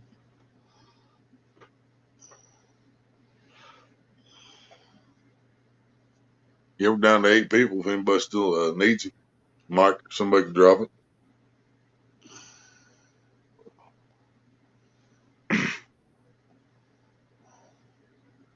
And it's 2:27 here, so it's 4:20 somewhere.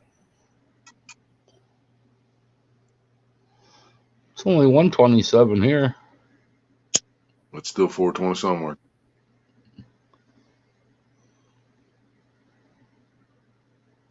We both did it at the same time. I said Michael Maria, and they both did it. I said, yep, watch this. Love my beard.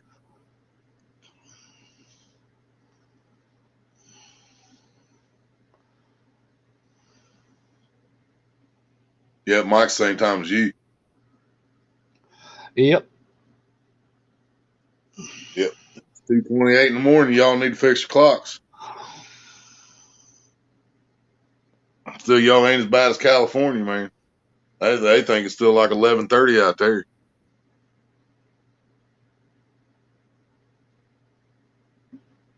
$23, $28 here. Yep, that's 11:28. West Coast.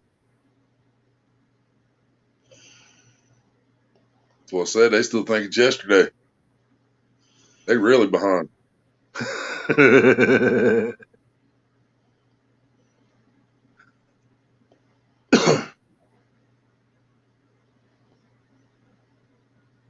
No, you need to quit trying to make me go to work an hour earlier.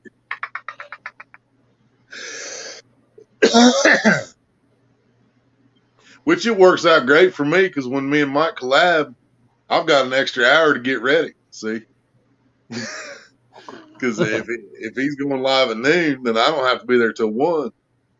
You know, so it works out great for me. Yeah, and if he goes in an hour early to work every day, that's extra hour he's getting paid to get that new reel. Exactly, man. That's another hour's pay, Mike. If you set your clock to my time, as long as you don't get in trouble for leaving an hour early.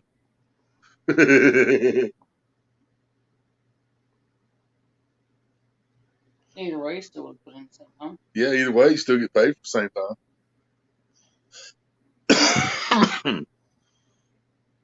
Yep, 11:28. 11:29 now. 23:29.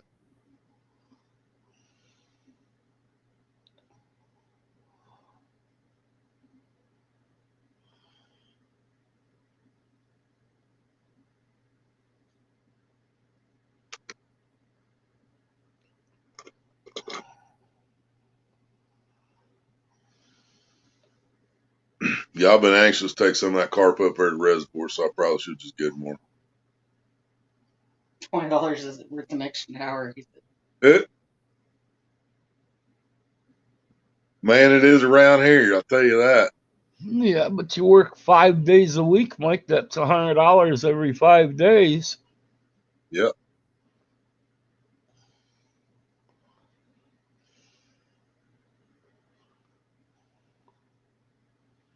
You'd always split that with me since I'm the one that talks you into working the extra hour. You know. I was the one that just suggested it. I mean, he does that for a couple of weeks. I can get my Gold Series Guggen rod. Right?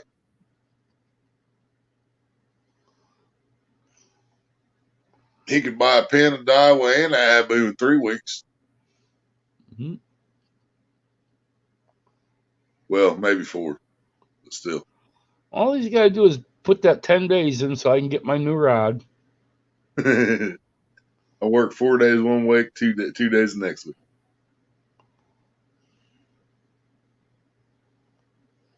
I used to work a job like that. I think we worked 10-hour shifts. You do like 12-hour shifts, don't you, Mike? Worked 4 and 3. Yeah, I worked 4 on, 3 off, And and then 3 on, 4 off. Yeah, that's what I used to do. It was 12-hour shifts. I got the same thing he's doing. It's worth the first 8 hours, though.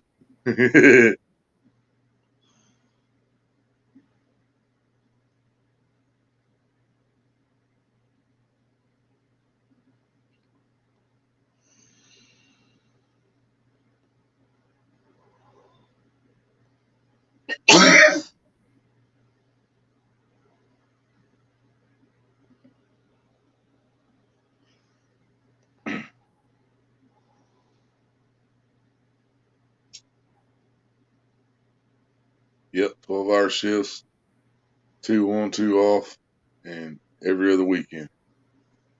Yep. That's about the same thing I used to do, except mine was 4 on, 3 off, 3 on, 4 off. Stay retired. All I do is hunt, fish, trap, make YouTube videos. Yep. I'm not disabled or retired. I just said fuck the man. All I do is fish and make YouTube videos.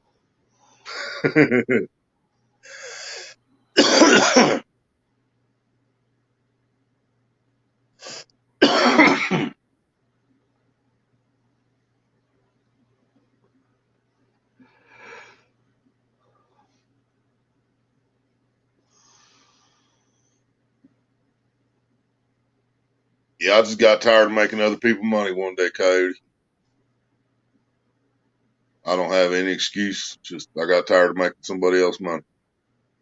And I'm still doing that on YouTube. I realize that. I am. But I also don't monetize a lot of my shit so I kind of cut their profits down a little bit by doing that. Because if I don't monetize it, they don't have ads, they don't get paid. See? So because when I do monetize it, it does get ads. They get paid a lot, I get paid a little.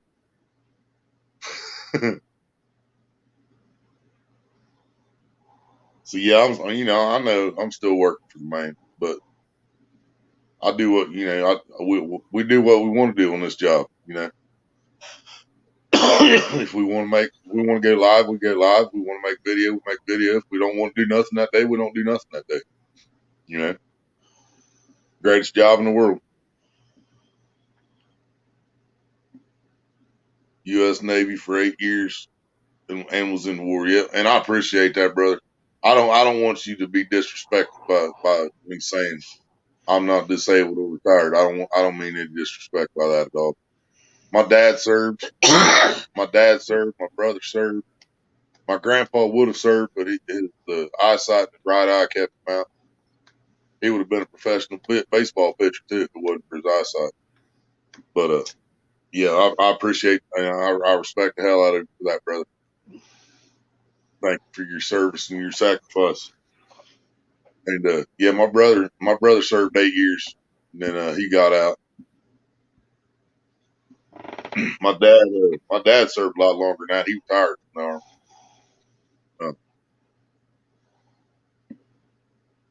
I don't think my dad ever seen any wars though. My brother was right in the middle of Desert Storm, but I don't think my dad ever seen a war actually.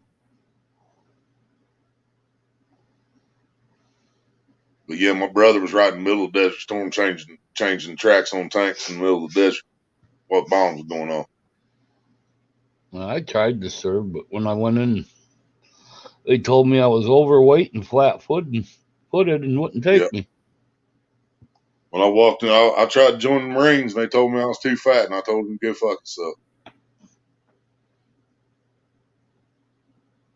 And I mean, that was part of the reason I was joining. I was joining because I didn't want to. I wanted to get away from the shit around here. You know, there was a lot of reasons I was joining. My dad served, my brother served.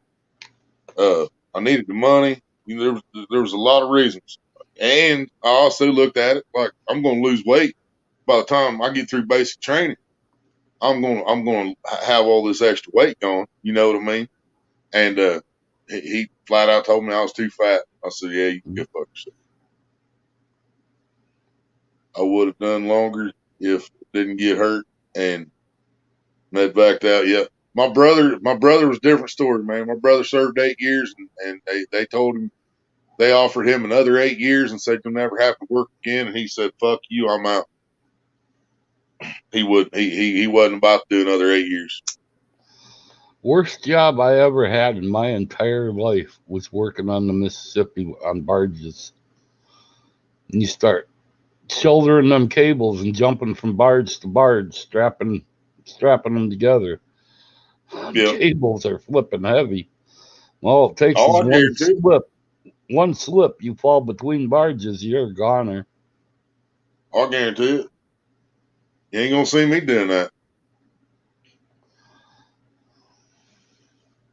It's funny you brought up barges though, because apparently that's where my grandpa, my actual grandpa, because mom was raised by her aunt.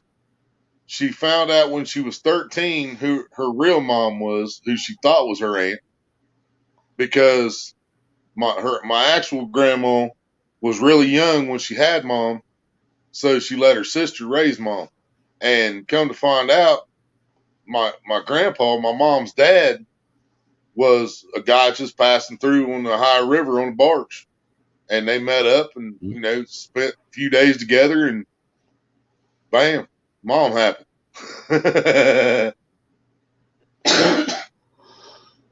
I did that job 8 months on, 4 months off. From the time I was 8 until I hit 30.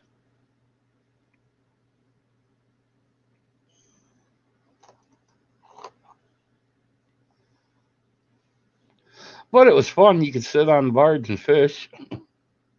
Right? Oh, yeah. I've been fishing all the time. Anytime I wasn't working, I've been fishing. I'd have had poles off the side when I was working, waiting for flickers to go off. Oh, we all did. Mm-hmm.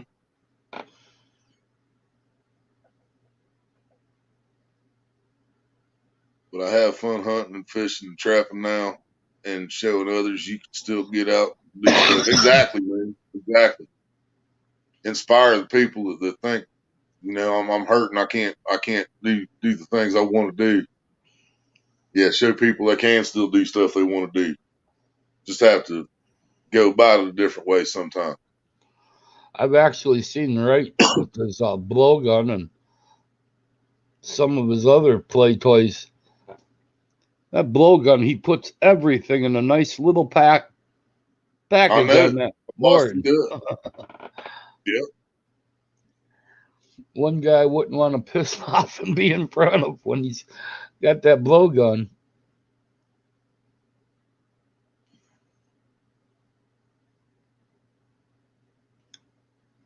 You know what I would use that thing fishing for a lot? Carp. Be shad. I'd be out carp fishing. Shad, because see, we got them gizzard shad here, and they eat plankton or algae or whatever the hell they eat. So all they do is come up and rub on the moss and the rocks along the edge. They don't bite on the hook. So we either got to scoop them up real quick with a dip net or use a throw net or use a treble hook to try to snag them. Now, did you ever see that video there Wrights is talking about right now when I seen him shooting the rats? He can't prove that he was shooting the rats because as fast as he was shooting them, the other rats were dragging them off. Yep. Yeah, rats will eat anything, including rats. They don't care. Yep, rats do not care. They said, hell yeah, he just gave us food for the winter. That was a hell of a setup he had on that pellet gun.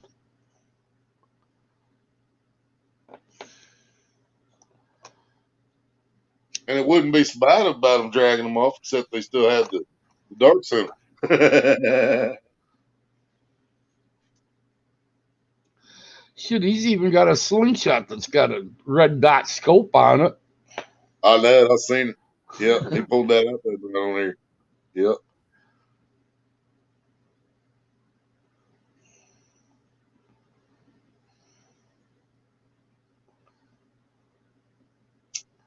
That boy will get you coming or going. Right. You might see it, you might not. Of course, I think I'd have took a couple of pellets to the rear end if I'd have been able to grab that turkey off his grill and run. Yep.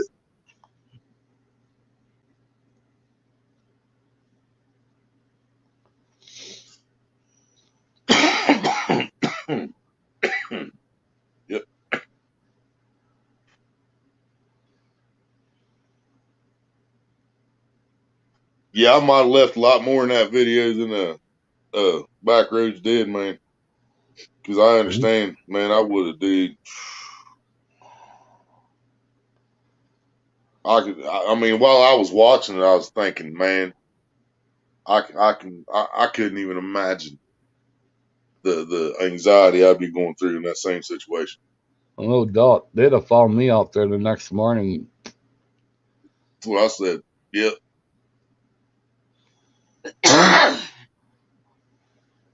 Coyote, 300. Coyote at 300 yards. Right in the ass. Like, yeah, I seen that little hole straight through his ass.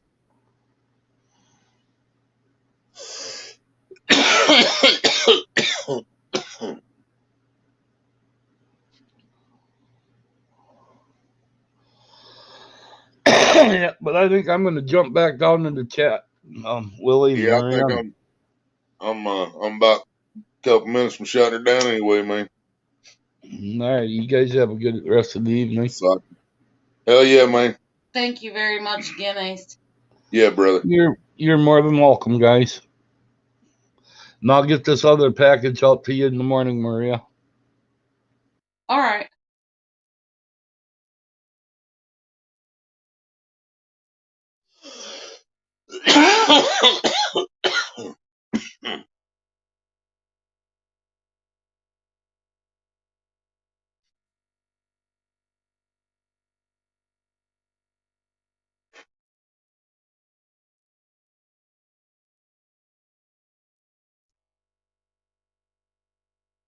Well, everybody that's still here, I'll probably see most of you in D&B's in the morning. Since it's pushing 3 o'clock, I probably won't be there for the start. But I will be there when I get up.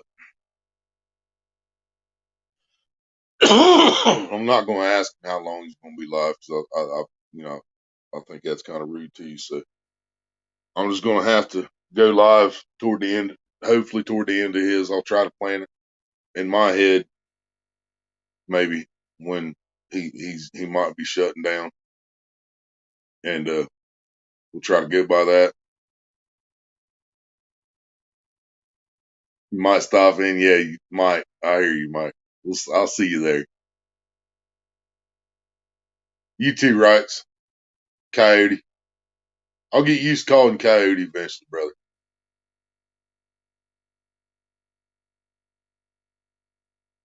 You too, Ace. Love you, brother.